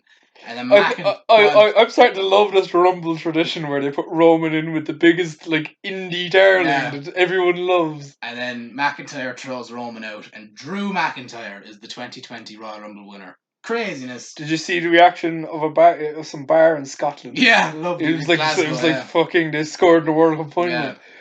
But see now Roman has now has the record for the most runners up in the Royal Rumble. He is four-time runner up. And one-time winner, so it means he's been in the final 5 times. 5 times, yeah. Which is amazing. He's been in it every year except last year, because last year he was out. No, he was the year Triple H won it. He eliminated Roman and then Dean Ambrose. He was third. Which was an audible that I only found out now. Yeah. I only found out the other day, yeah. It was meant to be Roman. It was meant to be Roman Triple H, and Roman was getting booed out of the building. So Triple H went into the ring and told him, I'm going to eliminate you third, and it's going to be me and Dean. Oh, fair enough. Which was class, because it led to Dean versus Dean was Triple H. Come on! Yeah. I was like, come on, Dean! Because, when you see, I think he didn't tell Dean, he just did it. And so, Dean was like, yeah, oh, shit. Yeah. Ambrose was like, am I meant to be gone? It's class. But, so yeah, Roman or McIntyre wins and now has subsequently challenged Brock Lesnar for the WWE Championship at WrestleMania 36. Whew, that was a lot of stuff. Yeah. Should we talk? Is this my favourite Rumble ever? Yes. Is it better than 2001? Yes. Is this the best Rumble ever? Yes. I think it might be. It told a story. A tale of two Rumbles. People say 92. And I was entertained by both. People of a certain ilk love 92. Nothing that you could do. You could have 30 Okadas wrestle in a Rumble, and 1992 will always be the one. People love 92 because it was flair. But the thing is about 92 is... And it was there was loads of star power in it. You had the people who were considered mid-carders were Roddy Piper and Bret Jake Hart. the Snake Roberts, Bret Hart, Shawn Michaels. Shawn Michaels in that one. Yeah. You had that was the stars of the Rumble. You had past, present, and future greatest of all time people. Literally, yeah. There was very few that weren't in it. Two of my favourite Rumbles now are both ones where Edge comes back, 2010 and 2020. And I think 2000, and they were exactly 10 years both at the start of the decade. I love it. I think this is my favourite Rumble. I loved this Rumble so much. This was great. I loved the story. I loved the Brock thing being he's just gonna throw everyone out, and then it's all hope is lost, and then Drew comes in, and that looks Drew gets the rub. Drew looks it already sets up Drew versus Brock. You're okay, so Roman wins the rest, but look, at least Brock isn't in there till 29. And then it comes down to Roman and Drew, and you're like, they're not gonna go. I love Rumbles where they do that. In a good way, not like Alberto Del Rio when you're like, what the fuck? Yeah. But in a good way where you're like, they should make a star. Because this is the thing about the Rumble. The Rumble is sometimes used as a crutch when they don't have stories for. Yeah. They can't tell proper stories for their big stars. Shoehorn someone in for. John Cena for years. Yeah. And Roman, once or twice. It can be they've sometimes used the Rumble as a lazy booking tactic. Yeah. Instead of making a star out of it like they did this year. And look, say what you want about it, but it wasn't Cain Velasquez, and that's good by me. Yeah. He wasn't even in it. Yeah, he announced himself, really. But... Yeah, but Edge said he wasn't going to be in it, so can't trust a wrestler's word, basically. Edge was he fucking marks. See on the day he posted on Instagram that he was at home with his daughter, kids. And every comment underneath it was right. Yeah, this photo was taken 2 weeks ago. Oh, yeah. Look at the date on the screen. There's a newspaper in this. Yeah. But so. What a great Rumble. And a star-making performance for Drew McIntyre. Absolutely. That's what the Rumble should be. It should be a way to catapult someone to the main event. Yeah. Not okay, we have a main eventer. How are we going to get him into the main event? Exactly. Like, just tell a fucking story. That's why I was like, yeah, fair enough if Roman wins, but I don't want him to win because if you really want to have the Fiend match, like the story's already there. You don't need the Rumble there. Yeah. Do you know what I mean? So, yeah. Look, before we get on to our WrestleMania cards, I suppose we should talk about arguably the greatest wrestling segment I've ever seen. Well, we are a wrestling podcast, yeah, so obviously Edge, like we didn't talk about it enough. Edge returned at the Rumble, and then he was announced the next night on Raw to come back and give his speech. And he was the main event. He closed the show, and Edge comes out and he cuts this promo where he's like, for the last 9 years, or 9 years ago, I was medically disqualified from ever doing this again, and like that crushed me and stuff. So, and he lives his life kind of by what ifs. Because if he gets in his head, what if, he'll start working towards getting rid of that what if. And he said over the years he started feeling pretty good. So he said, what if I could come back? So he said he busted his ass. He got a second neck surgery. He got into the best shape of his life at 46. I couldn't believe that. Yeah. I was like, he's 46. And then he said, no, I'm back, whatever. And last night in the Rumble, he saw some old faces, he saw some new faces, listed out a bunch of guys: Orton, Reigns, Riddle, AJ. He's like, I hope to see you all down the line sometime. And then this brought out Randy Orton. Randy Orton came out and was like, Edge, you're a brother to me, you're family to me. Like at my lowest points, you were there to help me, and I love you, man, and all this stuff. And they were hugged, and Edge looked like he was going to start crying. Randy looked like he was going to cry. And he said, look, you were talking about what ifs, and I have a what if for you. I don't know how you feel about it. I don't know how these people are going to feel about it, but what if Rated RKO got back together one more time? And the place went mental. I was like, yeah, let's fucking I was up for that. Yeah. I was like, yeah, let's fucking do it. And then like Edge is about to give his answer, and then Randy Orton RKO's Edge literally like on a dime, and Edge sold the RKO. Like he got hit in the head with a baseball bat or something. Edge may be a late contender for Best Actor in the Oscars this year after this. It was fantastic. Joaquin Phoenix. Yeah, whatever fucking Vikings taught him was great. Yeah. So Edge is on the floor holding his neck. He's like in a mixture of disbelief and pain and physical pain.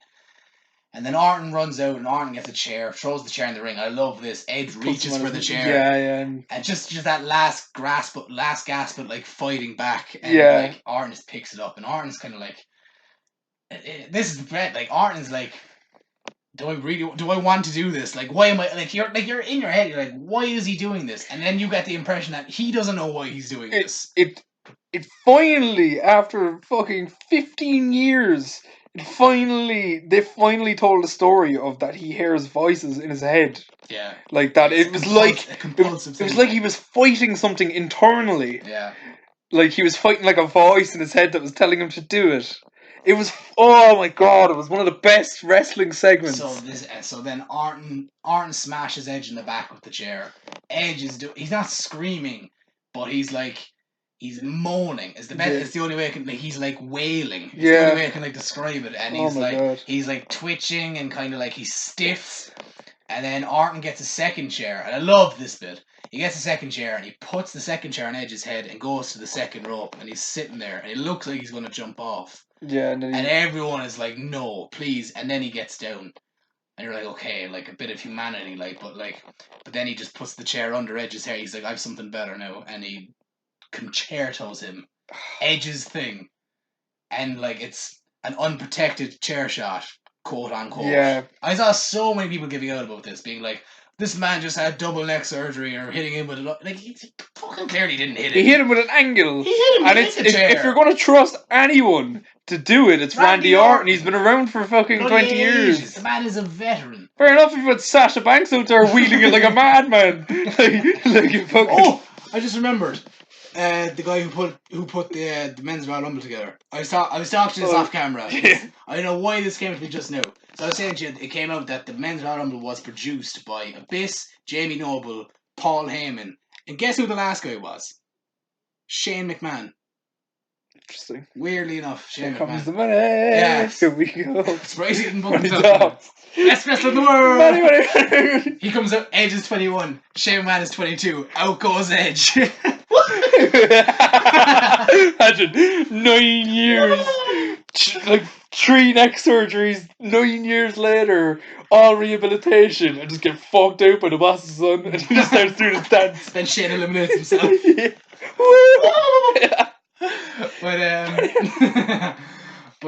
So anyway, Orton concertos Edge. Edge is just nothing now. He's just blacked out, unconscious. And Orton's just sitting there by his prone body, and he's just sitting there, just living in what he did. And this is the best thing: the crowd aren't even booing; they're just silent. They're actually, and it keeps cutting to the crowd and stuff, and like people are like genuinely like, jaw dropped in disbelief. People are genuinely worried, and it's one of the most disturbing. It's one of the most shocking. It's one of the most captivating things I've ever seen. There's on a television show. It's something like this. There's only been, I can only remember 3, including this one, 3 occasions in wrestling where the crowd was like that, where it was just silent. When Brock beat Taker, yeah, when they were just in absolute disbelief. Yeah, they couldn't believe what they just witnessed. Or what was the other one? Jesus, fuck, it left me. Oh, the Festival of Friendship. Were they in silent for that? I can't even remember. At the end of it, where he's like, at the end of it, when it's all said and done. Yeah. He's like, how come my name's up? Yeah. Oh. But so yeah.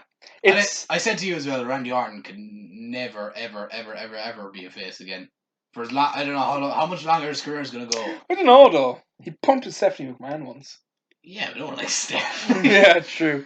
Steph didn't go through triple neck surgery and 9 years to come back and do this. Yeah. But there's only one way you go further with this, and he has to punt Beth Phoenix in AFC. He has to. That's all you can do now. Yeah. What are you gonna do if this is going to Mania? What are you gonna do Portland, to take over Portland? Beth gets dragged over the United States. I would imagine we're not going to see Edge now until maybe 3 weeks, 4 weeks till Mania. I would say so. You have to sell it. Maybe like I think Elimination Chamber is the March pay-per-view, so maybe the Raw after that. Yeah. They could do it like, remember when Shawn Michaels came back in 2002? Yeah. I remember Triple H attacked him in the car, and then he's and he comes up in the cameras. Yeah, you could do something like that. Like via satellite. Say SummerSlam. In his in his bed, in his hospital bed, or in his wheelchair. Yeah, but yeah. So a wheelchair death match. Yeah, wheelchair on a pole match. So this was great. I love this. This was class. Where does it rank in terms of best segments in Raw history? Oh, it's number 1. You think it's number 1? It's number 1. Pipe bomb. 25 years of Raw. Pipe bombs up there. Festival of Friendships up there. Mark Henry's salmon jacket is up there. Salmon jacket. I'm trying to think of other ones. Nothing really. There probably is. Another. Oh, This Is Your Life. Rock and Mankind. Yeah. Actually, another moment when the crowd was absolutely silent like that before was when Seth turned on the Shield. That's up there. Yeah, when he hit him with the there's always a plan B. That was class too. That was great too. Because you know what's the best? That was so good. You know what's the best thing about that? It's not like Ambrose's face. It's not that. It's not Roman going down, crumbling, realizing. It's not that. It's not Triple H standing over him, finally losing all the battles and winning the war. The best thing about that, and it makes the segment, is when Roman Reigns steps forward and Seth Rollins pulls back the chair, and there's like a bald man in the crowd goes, "No!" go back and listen to it. You hear a guy just scream, "No!" And like his no follows the swing the whole way. Please go back and watch that. You'll never unsee it. Yeah. You just hear a guy in the crowd go, no! It's the best thing. It makes it 100 times better. Yeah, I'll go back and watch it. That's crazy. Randy Orton's been involved in 2 of the greatest segments in Raw history. I didn't have much to do in the Shield there. He was there. He was there. So yeah, but no, this is up there. It's arguably the best thing. This was class. This made you feel things. Oh yeah. This made you feel emotions. I've no doubt it's one of the best segments in Raw. It's up there. It has to be up there. Right, we've babbled on about the Royal Rumble. It was worth babbling on about. Oh yeah, for an hour and 20 minutes. So let's get down to business. Let's get to Mania. So, or more like how we're going to get to Mania. Will we go match by match? Like I think it's better if we do. Okay. You do your full one and I'll do my full one. Do you want me to go first, or do you? I don't really care. I'll let you go first. Okay. Right. I forgot where I put mine. Okay, so we said a limit of 10 matches. Yeah, I broke the rule. Well, you put a pre-show in. I can say I have a SmackDown tag team.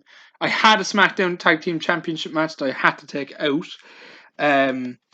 But I can put that on the pre-show. It is the Heavy Machinery versus the Usos versus the New Day versus the Miz and Morrison. Okay. So that is a 4-way tag team match for the SmackDown tag team titles. Fair enough. That's on the pre-show. Didn't have. I'm scrapping the Battle Royal. No, hold on. I'm going putting the armbar in. I'm scrapping whatever the fucking women's one is. Yeah. And I'm putting a women's tag match because we do not have enough women on this card. We do not have enough women to have a battle royal. The matches that I've already booked. Yeah. And fair enough. And a tag match. So just throw whoever's friends in there. Mm-hmm. The Royces. The Iconics. The Royces. The Royces. Poor Billy Kay. The Iconics, the Kabuki Warriors, put a tag team from NXT in there. Fair enough. I didn't put much thought into that one though. You didn't think of the pre-show. That's fair enough. But go on, talk to me now. Okay. So I opened. I don't know if you did it in actual match order. I didn't do it in order. Okay, I did. Right. I opened the card hot. Okay. It is a fatal 4-way. Yeah. I did the WWE thing of trying to fit everyone on the card. Yeah. So on the main card. So it's a fatal 4-way for the United States title. Okay. It is the champion, Andrade Cien Almas, fresh off his suspension. Does he get his name back? Or Andrade, whatever. Yeah, okay, fair enough. Andrade, yeah. Fresh off his suspension. Mm-hmm. Come back more jacked than ever, like Robert Roode. Yeah. Went away to do more steroids. Yeah. He just went away to get away from testing. Yeah. So it's the champion Andrade. Yeah. Who will take on 3 challengers. Okay. That being Rey Mysterio, because wherever Andrade goes, Rey Mysterio goes. Follow, yeah. Ricochet. Yeah. Because let's stick to the team of Flippy. And AJ Styles. Okay. So. Good match. I like it. 4 fantastic workers. I like the sound of it, yeah. Great way to open the card. Great way card. Not much story to it. No, but it's a good work rate match. Good match to have on the card. The next match, you're going to like this. Okay. Is Lana versus Liv Morgan. Mm-hmm. But I have a story for this one. You have to put this one in, yeah. So, the build to this starts with Lana coming out in a couple of weeks' time and says, she's pregnant with Liv Morgan's baby. yeah. No, yeah, she just gives birth in the ring. That's the second segment on WrestleMania. No, okay. This I'm just gonna give context to this now, right? This feud is already as fucking batshit crazy. Yeah. So I just stuck to the theme. I was like, wow, okay, let's get crazy here. Yeah. Okay. So we're gonna have Lana come out and say, you know what, she wasn't happy with how the wedding went down. Mm-hmm. She's gonna have another wedding. Yeah. 2 weeks later on Raw, or maybe at Elimination Chamber, whatever, you have a wedding. Yeah. Liv Morgan and Rusev find a way to spoil it. Okay. Because, yeah, obviously. And then again... It's a wrestling wedding. And then happens again. Probably be more shocking to have it go off without age, to be honest. Happens again, and happens again, and happens again. They keep trying to get married. Each week leading up to Mania, they have a wedding. They try to get married, yeah. And each time... it gets ruined. Yeah. So... in new and unique ways. So then, at WrestleMania weekend... yeah. Lana and Lashley say, fuck it, we're having a wedding. So find a church. Well, I'm sorry, Lana. What have you been trying to do? So, you know what? Find a church. Have it as part of WrestleMania Access. Invite everyone on Access to this wedding. Yeah, that's a good gimmick. So, bring everyone to the wedding. And then, because they've ran out of so many ideas, and Lana and Lashley are savvy to all their plans, Liv Morgan and Rusev decide the only way to stop their wedding is to compete with their wedding by having a wedding. Right? So Liv Morgan and Rusev get married in the competitor church, right? You invite whoever, so you let the people have access decide which wedding they want to go to. Yeah, and of course they're going to go to Rusev and Liv Morgan. Yeah. So Lana gets all hot and bothered about this. So she challenges Liv Morgan. So this will take place on the morning of WrestleMania. Okay. So we're going right up to the wire here. Okay. And she will challenge Liv Morgan to, I have it here, a wedding day street fight at WrestleMania. So you bring her the cakes, bring her the presents, bring her the priest, bring her the priest is just sat there as a weapon. Just picked up and flung across the ring. Bring the photo booths. Oh my god! She put him through the priest. Bring the photo booths.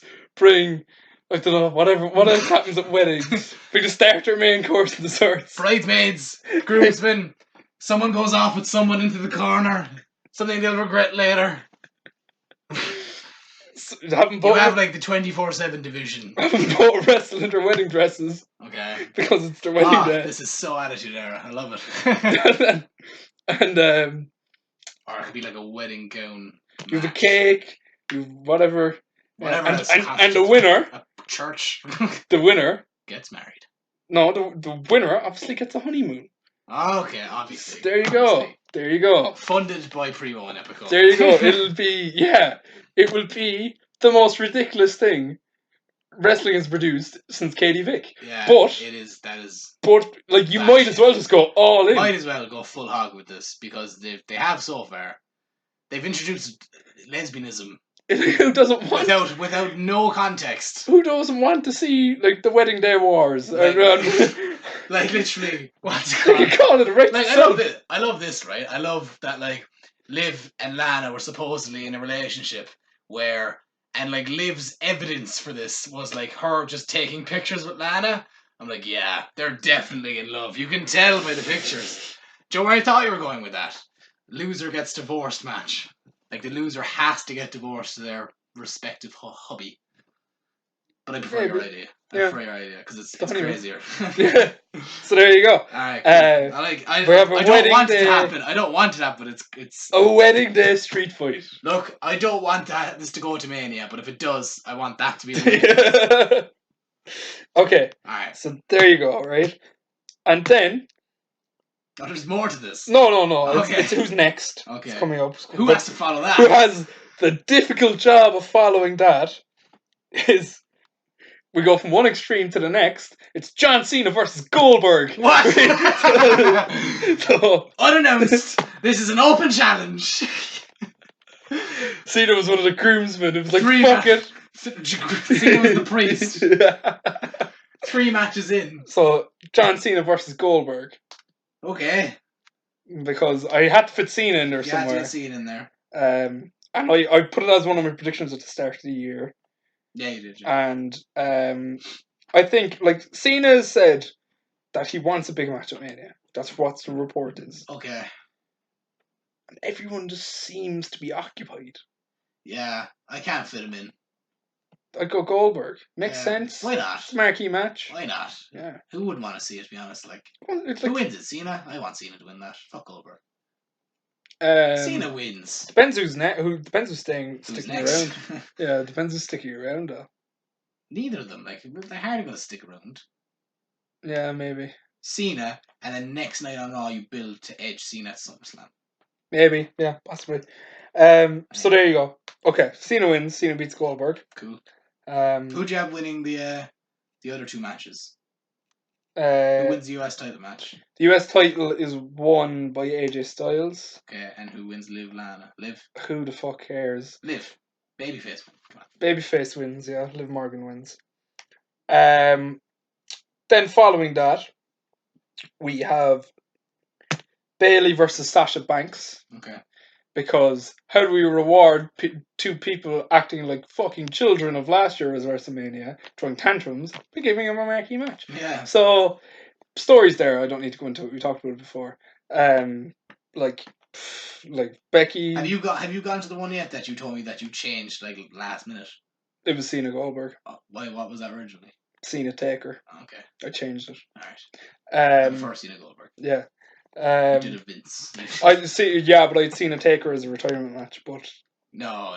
That needs to be built properly. That's a year-long build. That maybe, yeah. But Bayley Sasha stories there. Who wins? Bayley. Okay.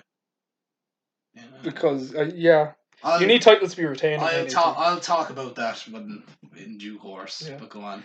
The next one then is the semi-tradition of WrestleMania of the Intercontinental title ladder match. Okay.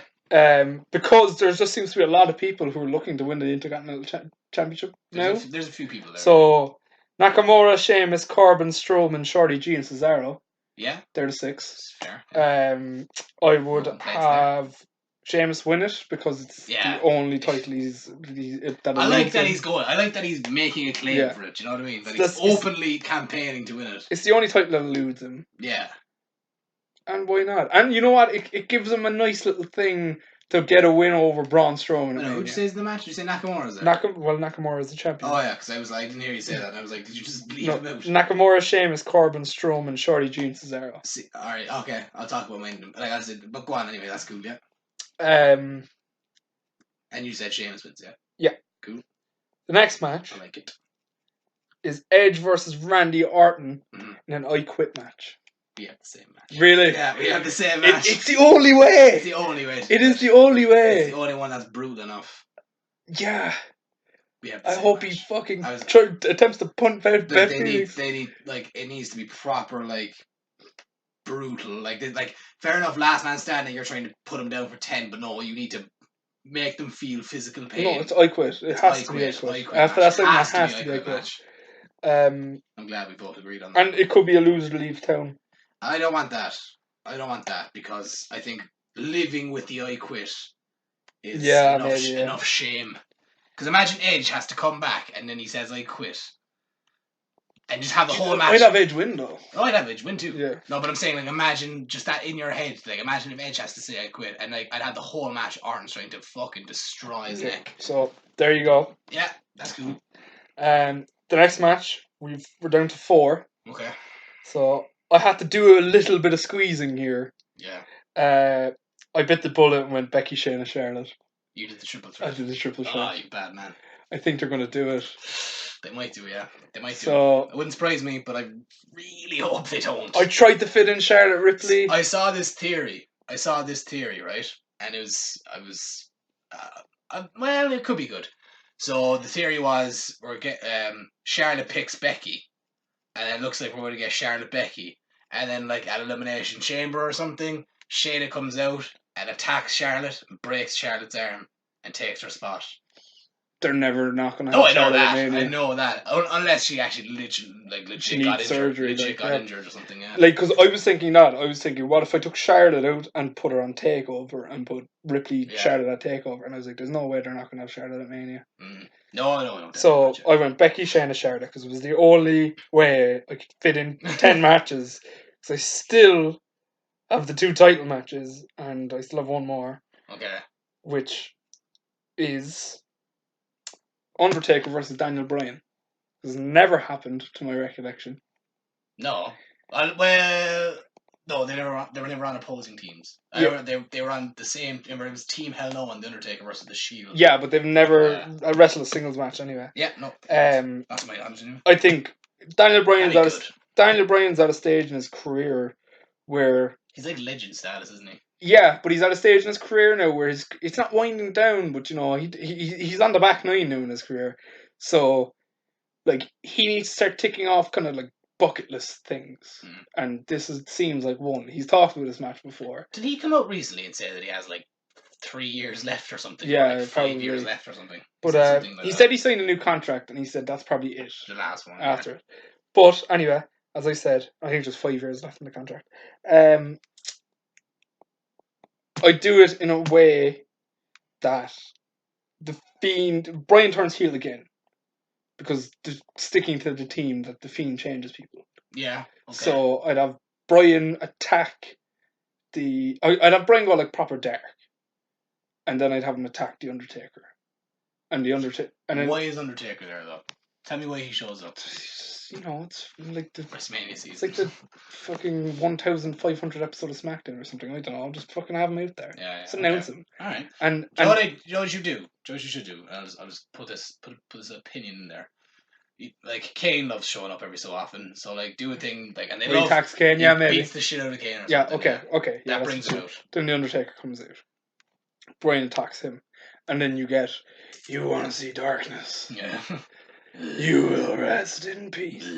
So, meanwhile, the Fiend is off somewhere loving it because. Yeah, I love this. Yeah, chaos. Yeah. So, there you go.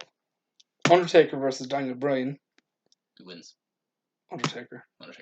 Undertaker wins. Bryan doesn't need to win. No, he doesn't need. And Undertaker shouldn't lose anymore at WrestleMania, man. Come on. His next loss should be the end. Yeah. And I don't mean like that he takes his gloves off and walks away and it's like wins. It's over. No, he wins and fucking leaves, comes back for $1 billion in Saudi Arabia. Yeah. So that's the co-main. The co-main. Okay. I'm scared. is Brock Lesnar versus Drew McIntyre. Okay, so you're not putting that on last. No. Alright. Oh, you're gonna Brock retain, aren't you? Oh fuck! I missed the match. Oh fuck! I missed an important match. This is like my twist. Shit! Right. Reverse everything backward. I bet you I know which one it is because I have a feeling you forgot someone important. Who? Is it one Seth Rollins? Yes, that's it.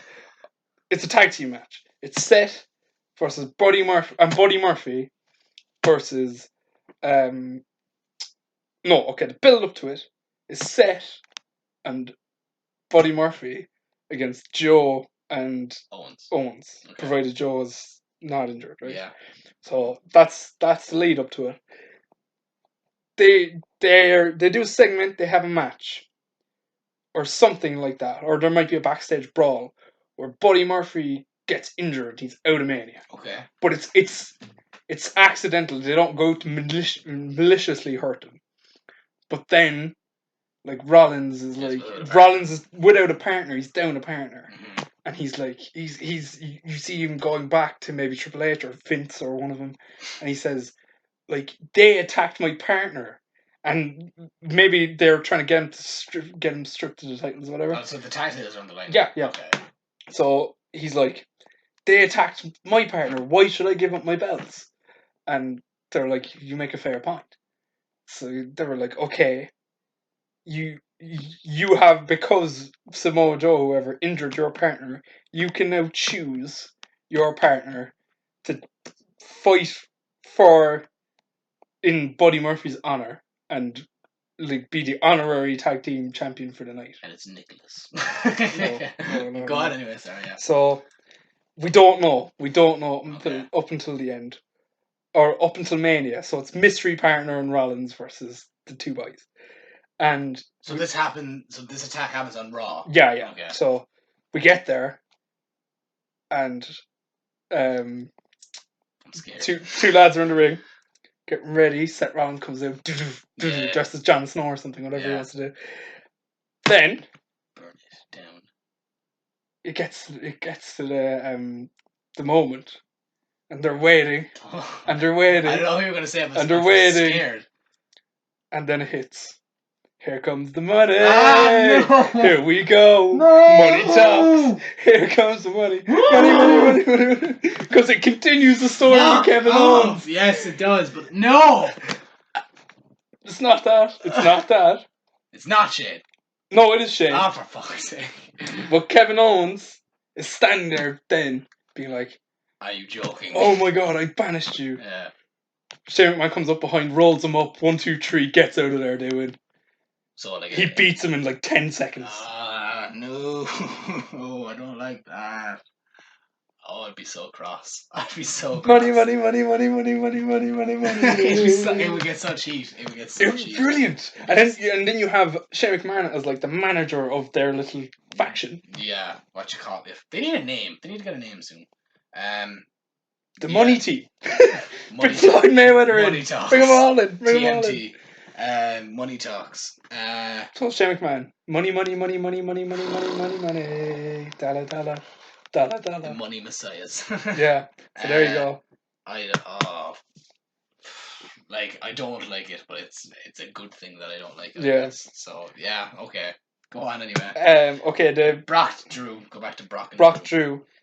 Story is I won Royal Rumble. Yeah. You have title. We must fight now. I want one. Yeah. I want shiny thing on your shoulder. Yeah. So, as is the basis for every title feud. Big burly men just bat from each other. If you can't see me, so I'm bashing my hands together. Yeah. So, big men collide. Brock falls down. Brock take a kick. McIntyre, Claymore. Scotland win. Scotland wins, yes. Or if he does win, the UK win. It's WrestleMania. If he loses, Scotland loses. Yeah, true. Like, it's WrestleMania. Yeah. It's the biggest match of Drew McIntyre's career. He has to come out dressed as Braveheart. He has to. Yeah. He has to. Bring Mel Gibson in. I don't care. Pay him what he wants. Give him the whole speech. Bring him out on the horse. You may take our title, but you'll never take our freedom. You may take our full-time champion. Yeah, no, I'd be down for that. Half blue face, I'd be up for it. There you go. Have him come out on the horses and everything. Yeah, love it. There you go. Love it. Love it. And the main event, Roman Reigns versus The Fiend. Mm-hmm. Like I said earlier, do it where he beats up the Usos. Like, I like your idea. I said that. Yeah, but I took it further. I said he goes beats up the Rock and the mom. And the Rock's mom. You said beat up the Rock's mom. And then the Rock. Oh, was the Rock there too? No, you beat up the Rock first, because if you beat up the Rock's mom, you'll summon the Rock. So you have to beat up the Rock first. He beats up the Rock in Fast and Furious 9. Yeah. And then we see it that summer. You see him on set. The biggest summer blockbuster. But go on anyway, sorry. You have him attack him on set. He kills the Samoan family. Yeah. Even have Samoa. So yeah, you take him out. So have him like, go hell for leather on this, right? He shows up in MLW. No, he shows up on set. He attacks The Rock. He attacks Vin Diesel. He attacks Ludacris. Tyrese Gibson. He gets a claw. He just kills everyone, right? Cena's there. He can take a bump. They stop production for 3 months. Everything, right? Okay. So have him go ham on fucking Roman Reigns, and then have Roman be like, "I'm not scared of you. Yeah. This is my yard. My family. Family forever. Yeah, fun." And then you bring in the thing. The thing. No, you the big rock guy. Like you say, what I do, right, is this is gonna be weird, but it has a point, right? There's a point to this. Alright. Roman Reigns is gonna be out there. Mm-hmm. Out in the ring. This is before Mania. It's like the go home show or the week before maybe. And he's out there and he's like, I'm not scared of the Fiend. Yeah. He's like, I like, you know, he just does this old Roman shtick where he's like, you know, brother. You know, he just wears a mask. Yeah. He can be scared. He's a coward, yeah. Hides with a mask. And then music plays. Fiend goes, no, It's like that scene in The Simpsons where he's like, "I'm not," or is everyone scared of something? And Homer's like, "Well, not everyone." And she's like, "Spiders." And he's like, "Where?" Yeah. I'm not scared of the Fiend. Fiend, where? Where? Go on, No. yeah, go on. I'll have music play. Yeah. And it's You Can Look But You Can't Touch. It's Brie Bella. Okay. Comes out. I was like, big old pregnant Brie Bella, right? That's Nicki's music. What's Brie? Oh, Primo. Primo! Yeah, so Primo would play, right? Big old pregnant Brie Bella comes out, and she says, "Look at me. You should be scared." What?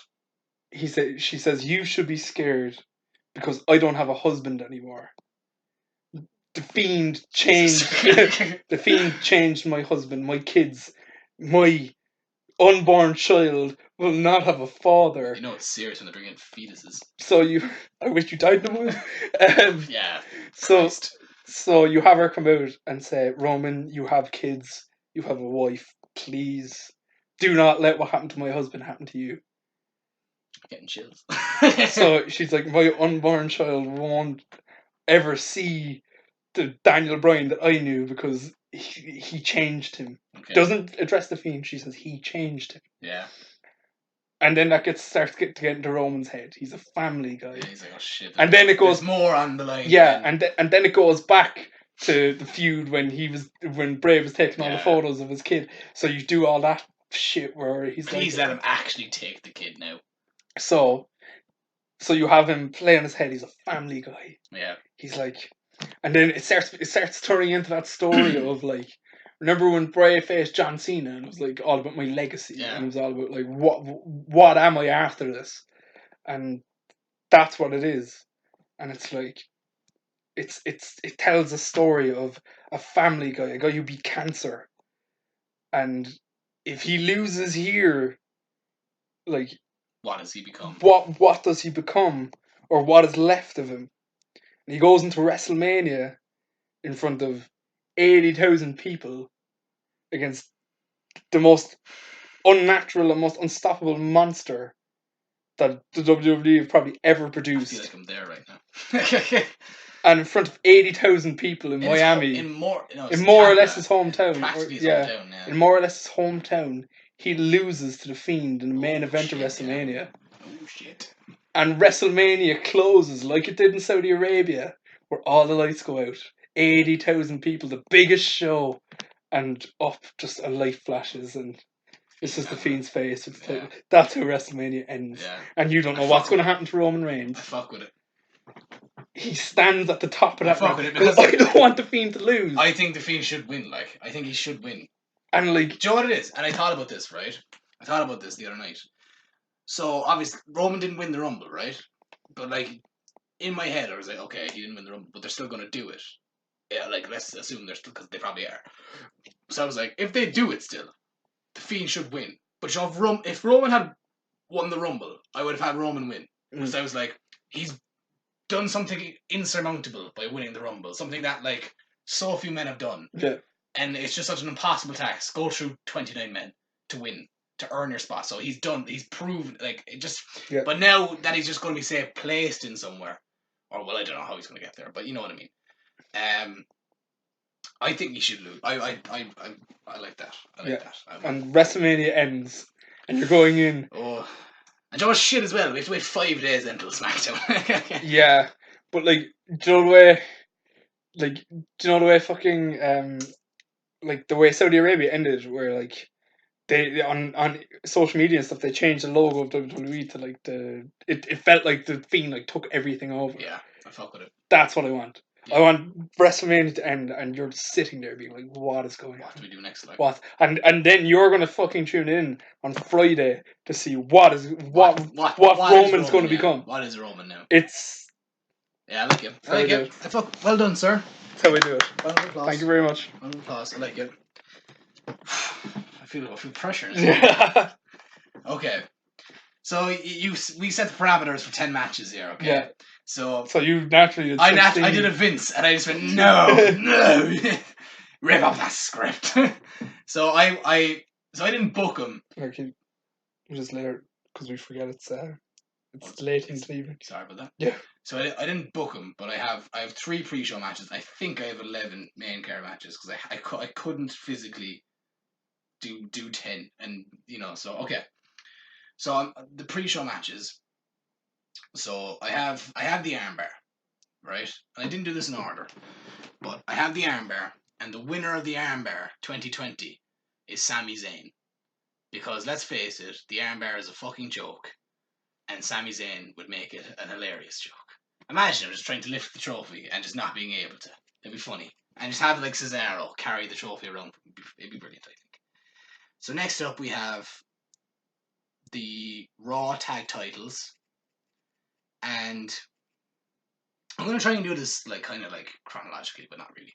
Yep. So next, I had a choice between the SmackDown and the Raw tag team titles to put on the pre-show here, basically, and I decided to go with the Raw ones. And my Raw tag team title match is the champions AOP versus the Viking Raiders.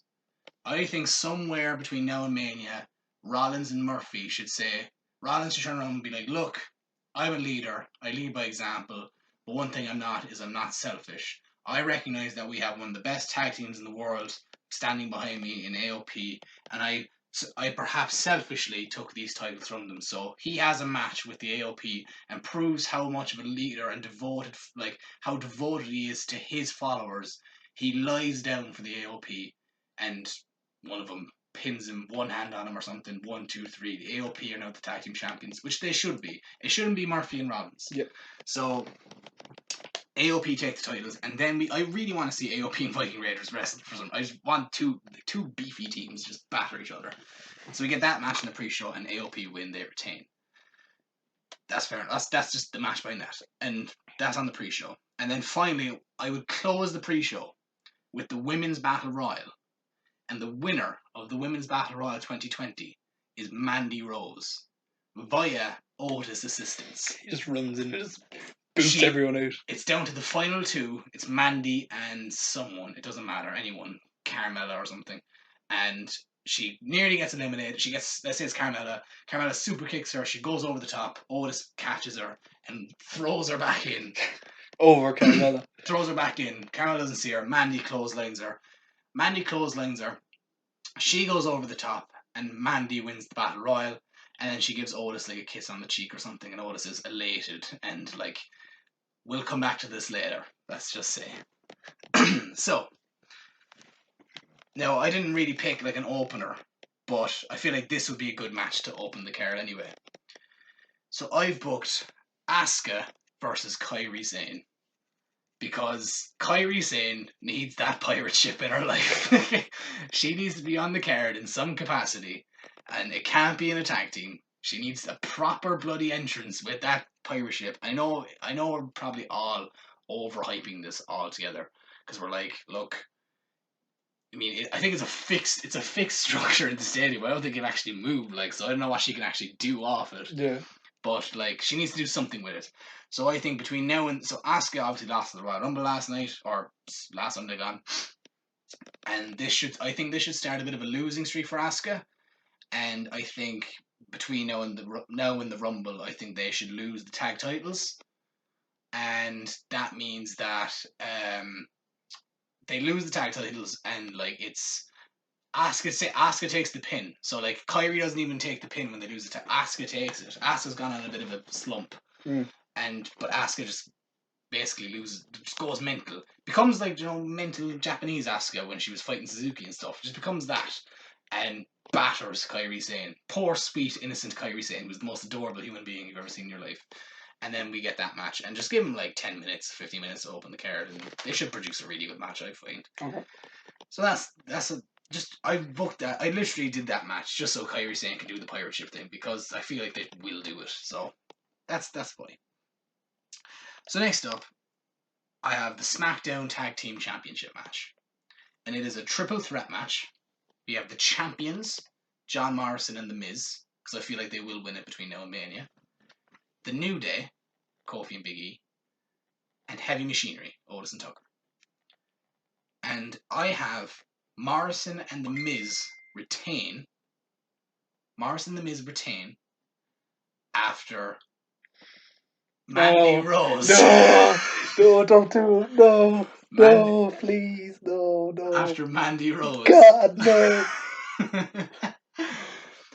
Accidentally. Okay, thank God. At least it's an accident. Accidentally costs Otis the match. Okay. And I do this by she's down there. Okay, she's not down there when the match starts. But then Otis kind of gets rumbling and Otis kind of goes on a bit of a tear. And then Mandy comes down to be like, she's cheering him on. And Otis is like, oh my God, I can't believe it. And he just gets fucking wiped out. I feel like she's going to kick him in the dick and then kiss John Morrison. I think that's No. where this is going. I think that's where it's going. No, it's not where it's going. I think she's going to kick him in the dick at Mania. So, she definitely is. Oh, no. Otis gets wiped out. He gets. I actually think I think the crowd would be more heartbroken than the Orton Edge segment last week. Like, so Otis gets wiped out. Otis gets wiped out, and Mandy, you know what? Fuck it, right? Mandy's in and she's consoling him. She's like, "Look, it's okay, it's whatever." And then she hoops him in the dick, and she's like, "I don't associate with losers." And then she's out of there. And she kisses John Morrison and goes home. She doesn't have to kiss John Morrison, but she can if she wants to. I'd kiss John Morrison. But so that's how I booked that one. So Morrison the Miz retain. Next up, so you said you had an IC title ladder match. I have a US title ladder match. So it's the US Championships on the line. You have the champion, Andrade, Humberto Carrillo, Aleister Black, Rey Mysterio, Ricochet, and Buddy Murphy. Okay. Ladder match. Right? All those guys will probably do exceedingly well in a ladder match. And the winner is Buddy Murphy. Buddy Murphy takes down the title. He's who I would have picked out of that group as well. Yeah. So I'm assuming, like, just judging this match is probably fantastic. Look who's in it. It's just, each guy's more talented than the next. And then Murphy gets the title. And it looks like his tutelage under Rollins is finally is working. Like, look where he's gotten in just 2 months. He's gotten to the US title. So now you have AOP as the two champions, and Murphy's got the mid-card title. It's slowly starting to build. So next up, I have the IC title match, and this is the champion, Braun Strowman, defending against Sheamus. Because again, I feel like somewhere between now and Mania, Strowman's going to take the title on Nakamura. I don't think they're going to keep the belt on Nakamura till Mania. Maybe they will if they're going to do like a multi-man or something. But I just feel like that's like a proper Saudi thing to do. Like, they have Strowman and Nakamura at Saudi Arabia. Strowman wins because he's in Saudi Arabia and Strowman does well there. Yeah. And Strowman takes the IC title to Mania. Strowman versus Sheamus for the IC title in a match that, like, I would like to see. I'd want to see that match. Two big boys. And Sheamus wins. Sheamus wins. Sheamus becomes the Intercontinental Champion. The first man to hold, the first time he's held the title, the only title that's eluded him, like you said. And yeah, I think that would be a great match. So yeah, there's not much to that one. Now next, this is where it gets kind of risky. Because this may or may not happen. So I've booked NXT Women's Championship match. Or the NXT Championship match. Rhea Ripley versus Charlotte Flair. Okay. Because I thought about it, and I thought about it for ages. Like, Charlotte's either going to pick Becky or Bayley, and I don't want her to pick Becky because they've done it a bazillion times. Bayley I don't want to see her face Bayley. I just don't want to. Why? Like, why does she want to face Bayley? And then obviously the rumors are going around that it's going to be Rhea, and I'm like, yeah, let's do that because that's different. And Charlotte has a bone to pick with her. Because Rhea pinned her on the Go Home SmackDown going into Survivor Series. Best pin in SmackDown. So Rhea's like, that was a fluke. I had that match won and you came in and picked the bones. I'm better than you. I'm the queen. Woo. And let's fight a WrestleMania. Or let's fight WrestleMania. And I even have her like NXT TakeOver Portland is next month. Rhea Ripley's got a match with Bianca Belair. Rhea Ripley wins the match. Post-match, Charlotte comes out, beats her down, stakes the claim, holds up the title, Mania. And like, I wouldn't even have Rhea. And at the Tampa Bay TakeOver, I wouldn't have a women's title match. I would have a contract signing between Charlotte and Rhea. Okay. That would be the segment I do for the women's title. Who wins? Who wins? Rhea. Yeah, I think so too. Rhea Ripley wins. Rhea Ripley goes over and just cements herself as this mega star. That just at the like literally they've just made a woman in less than a year. They've made someone feel like a bloody just top of the heap. Yeah. So the next match, and this is the one I told you I changed last minute, is the SmackDown Women's Championship match. So I've done SmackDown Women's Champion Bayley versus Naomi. Because I don't want to see the Sasha Banks match yet. It's going to happen though. It probably will. But here's the thing. I don't want to see the Sasha Banks match happen yet because I feel like if you were going to do it, the story should have been... They should have started putting the wheels in motion. And I don't think they have. Or else they're just not being... I don't know though. It's best... it's sometimes best that you don't put wheels in motion. And just have the match. No, just have her turn like that. Like the Festival of Friendship, there was no wheels in motion for that, and then bang. Well, no, because everyone was like, there was always but there was stuff. There was subtle little like months before that, Team Chris and Kevin, or Team Kevin and Chris, and all this kind of stuff. Like, but that was like months, and then they stopped for a while, and then it came out of nowhere. But this is how I do it, right? And I've also taken into account that Sasha is injured, quote unquote. I don't know like how badly it is, so I'm just like, look, not going to take a risk. Let's say she can't go till Mania, right? So I do Bayley Naomi. Naomi came back, she got a good pop, she proved that she's great still. It's in, like Roman, it's more or less in her hometown. So have Naomi come out, she'd probably get a big pop. Have them have, like, just a little match, whatever, 10 minutes. Bayley wins, retains the title, beats the hometown hero, hooray the heel, whatever. Following SmackDown, Sasha comes out and is like, well done, and she's being like not patronizing, but she's like, well done, Bayley. I always knew you could do it, and whatever. And Bayley attacks Sasha. That'd be cool. Bayley attacks Sasha. And then she grabs the mic, and she was like, "I don't need you. I'm no longer going to be in your shadow." And she was like, "You're in my shadow now." And then you build to the next pay-per-view, whatever, and then you build Bayley versus Sasha, and you do the match. Then with Sasha going over. Okay. Or you don't even have to. You could drag it out, but I think if you're going to do Bayley Sasha, like I originally had Bayley Sasha because I was like, that's the match. Yeah. That's what they're going to do. But then I thought about it and I was like, I don't want to see it. Not yet. Like it doesn't interest me yet. Yeah. So I want Bayley versus Naomi. I picked Naomi just because she's back. She just came back. She's relatively she wouldn't feel like something that's been done already. Yeah. You know what I mean? So yeah. And then finally, I did the Raw Women's Championship match, and I went for it. Becky Lynch versus Shayna Baszler. Okay. Yeah. Becky Lynch versus Shayna Baszler, with Shayna going over. So far you have 4 women's matches? Yeah. Interesting, yeah. And the Women's Battle Royal as well. Okay. Because, last year the women main evented, and to me it feels like that was such a big deal that anything, whatever you do next just feels like a downgrade. So why not just give them they deserve? I mean, I'm not saying just give them just give them a load of matches. No, I mean these are all matches that I want to see them in.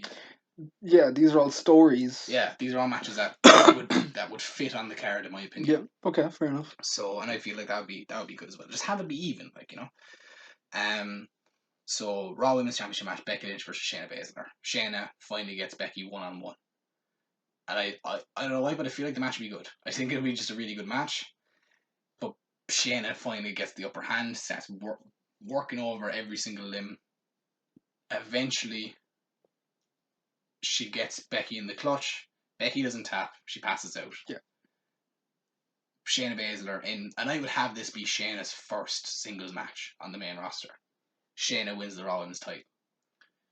And then, it's a tough spot for Becky to be in because, she's been at this point, she's champion now for a year. I think if Becky loses, she goes away. That's what I was going to say. I think Becky should go away for a bit because, she's been champion for a year now. But even when you look at it from like just a personal standpoint, she like the year and a half that she's had, she probably deserves or probably needs a break because no one's in the last year and a half has been doing more PR for WWE than Becky Lynch has. Yeah. So like she probably is looking to take a break anyway. Yeah. So why not?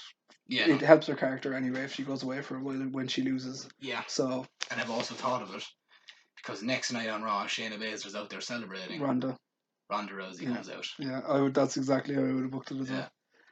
Because I think Ronda is literally. I think it will. I think it'll be the Raw after Mania. Ronda comes back because I think she's literally on the verge of coming back. Yeah. So that's how I do it. And you at first and like, do you know what I do? And it would be similar to the Sasha Bailey or Sasha's thing. It'd be the same thing basically. Ronda comes out, hugs and kisses, and then Shayna just levels her.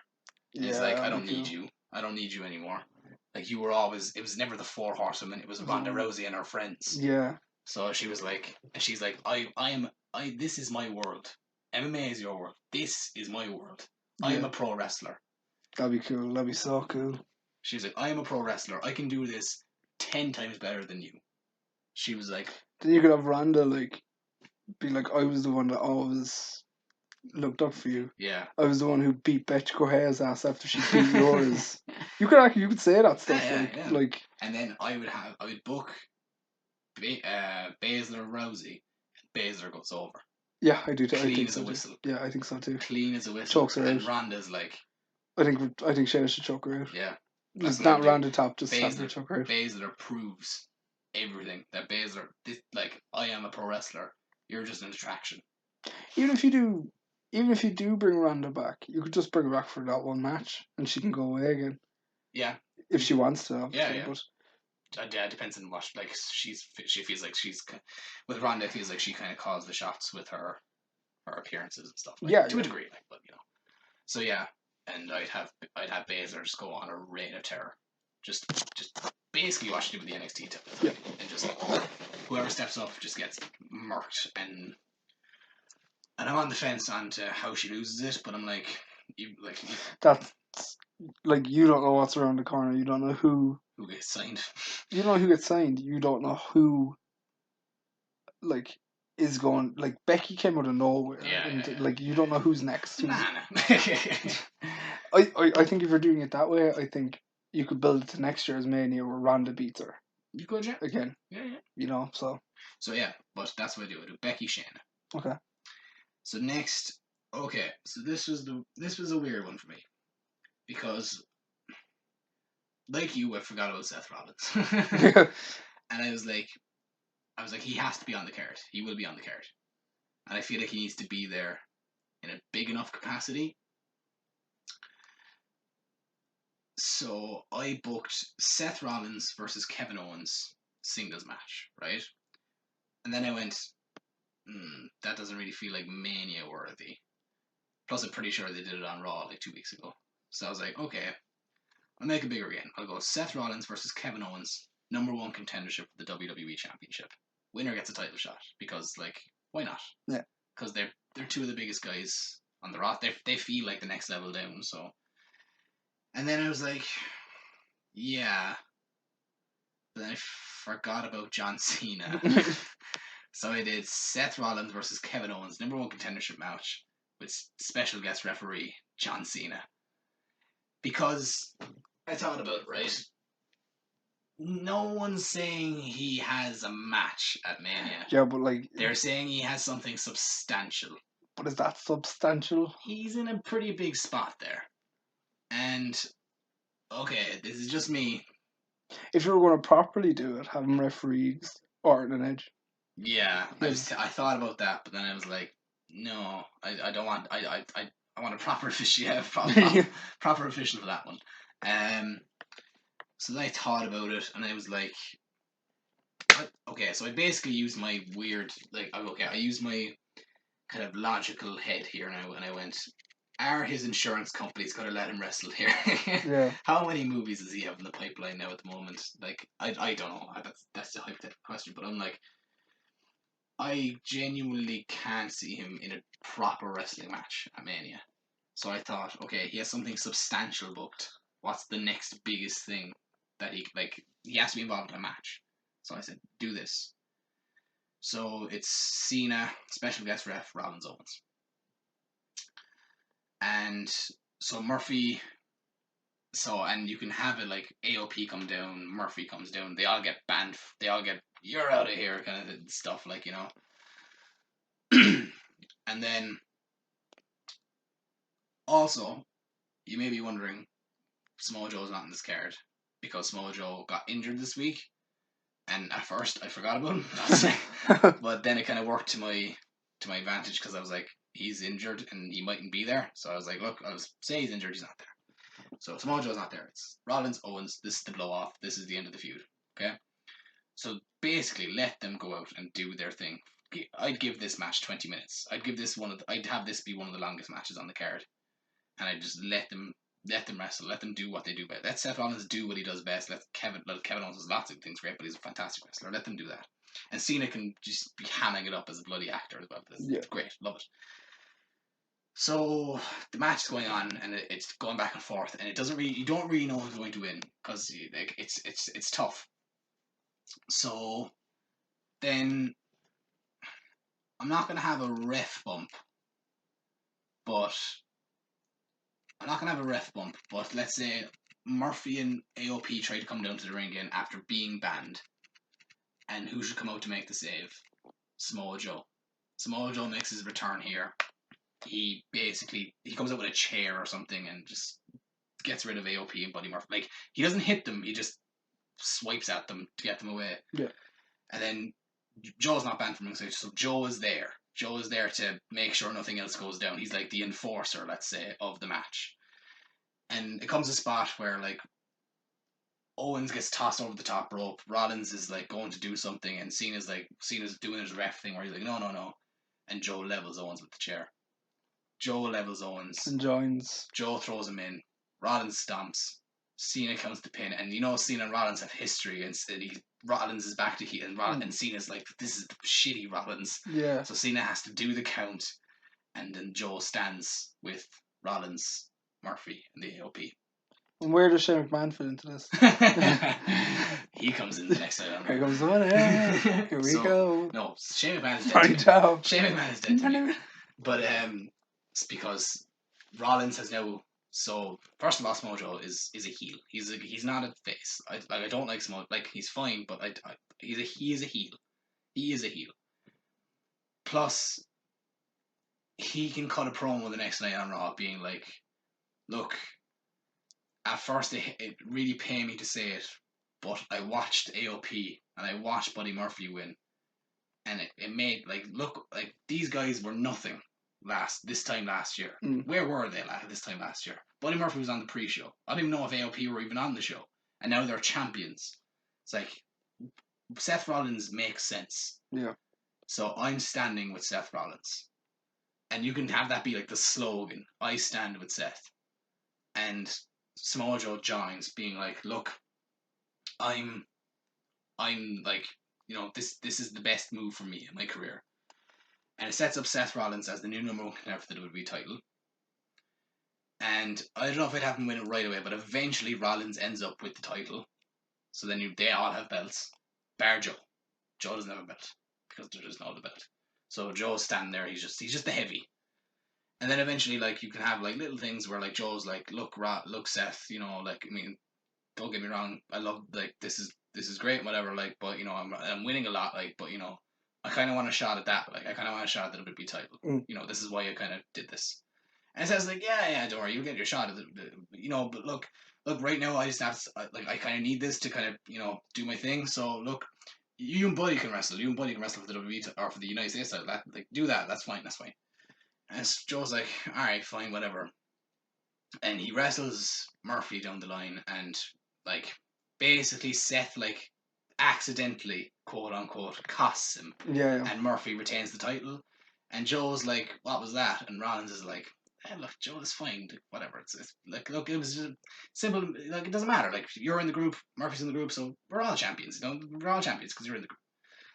And then eventually Joe is sick of this. He's like, and he he chokes out Rollins, and he's like, "I'm coming for this title," and you build that for SummerSlam. Okay. And that's where I go with that. Okay, fair enough. Yeah.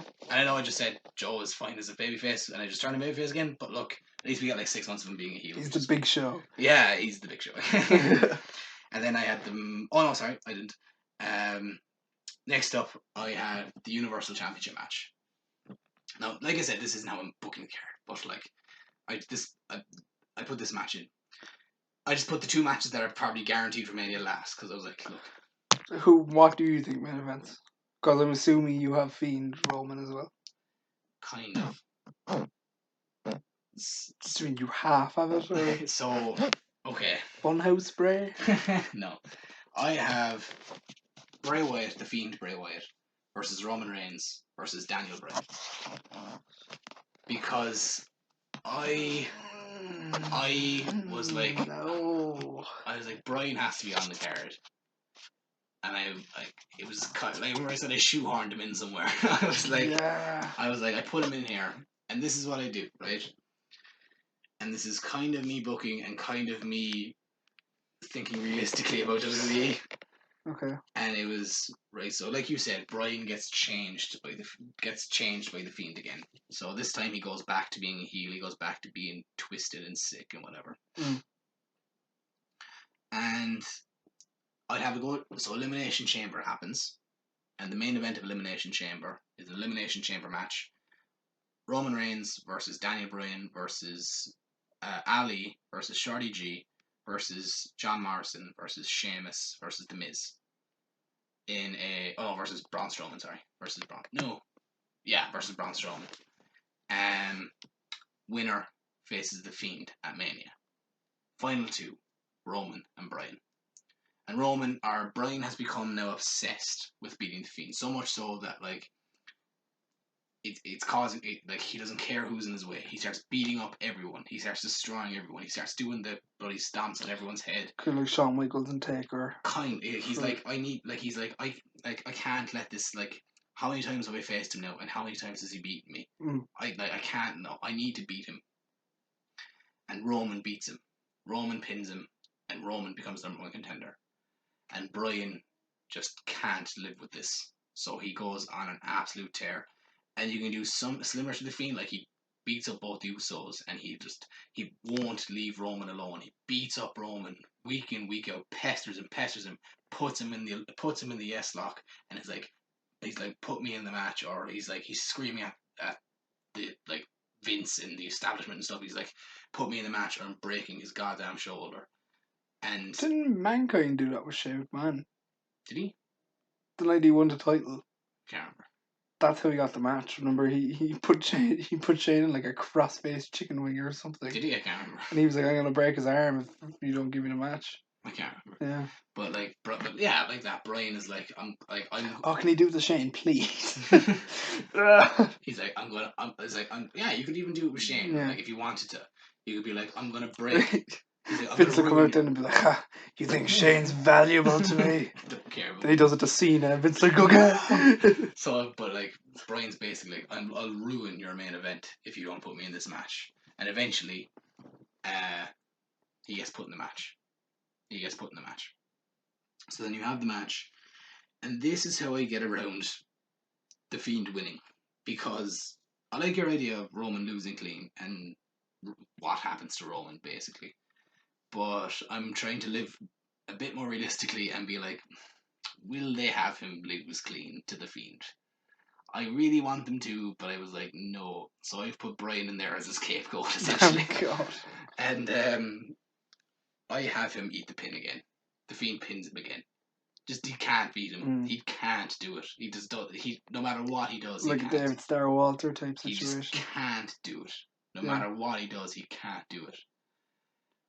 And then, so this writes Bryan off for a bit. He kind of just goes off the reservation, and he's just like, and like the powers that be are like, look, you've had so many opportunities, you keep losing. Like, we can't just keep putting you in. Like you can't do it. So look, go away, go for the IC title or something. Do something else. And Bryan goes away, and basically Roman's like, I never got pinned, so I should wrestle The Fiend again.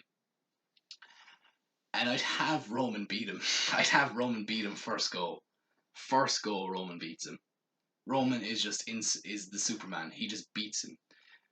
But the next pay per view, so like Bray is like, look,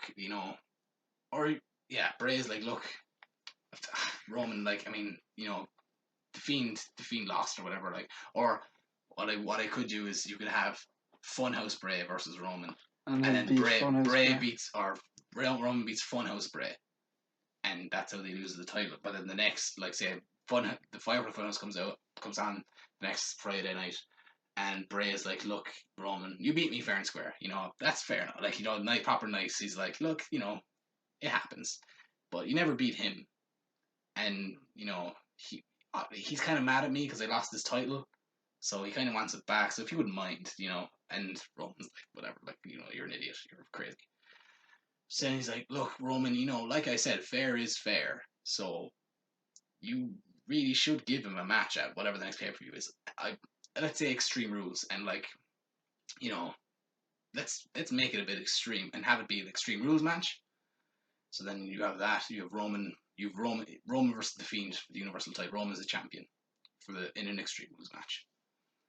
And the match happens, is going through the motions, whatever. And then Daniel Bryan comes back and costs Roman Reigns. The Fiend wins the title back. And Bryan's like, I'm winning this title, but I'm winning it off him. Yeah. And then you book to SummerSlam, Fiend versus Bryan. And then it's going the whole way to SummerSlam. Yeah. I feel like the story has legs. Okay. And then that's where Bryan beats him. That's where Bryan beats him. Yeah. Okay, fair enough. And then I have Edge versus Randy Orton in an I Quit match, so we both have the same one, yeah. Yep. And then finally, main event, I have the WWE Championship match, Brock Lesnar versus Drew McIntyre. Because two big men. I win Rumble. You will have basically, yeah. I think Drew's winning this, and I think that should close the show. Like, I'm all for that. I'm all for the Fiend closing it and whatever. But look, you can't beat a feel good ending. So, yeah, I think Drew wins. Drew becomes first UK champion. You always get feel good endings at Mania, though. Like, I love an ending where you're like, oh no. Oh. So that's your Mania? Yeah. Drew wins, and then that also sets, and I also was like, yeah, and then you get Drew Rollins at the next pay-per-view, and that sets up nicely a heel-face dynamic. Yeah. So, yeah, and that's my Mania. Yeah, congratulations. Thanks. I liked it. Yeah. So, like I said, there's some bold things in there, but look, I was trying to fit people on the card, and need must. Well, you're preaching to the choir here. I have a wedding day massacre, or whatever it's called. Yeah, look, we're 2.5 hours in now, so... Jesus. Is that long? It could be up there, so we're just going to leave it at that, I'd say. We should take back up. We should take it up again. I'm so tired. Next week. So, yeah. Thanks for listening. Yeah, thanks for listening, everybody. You've been great, and thanks for the patience.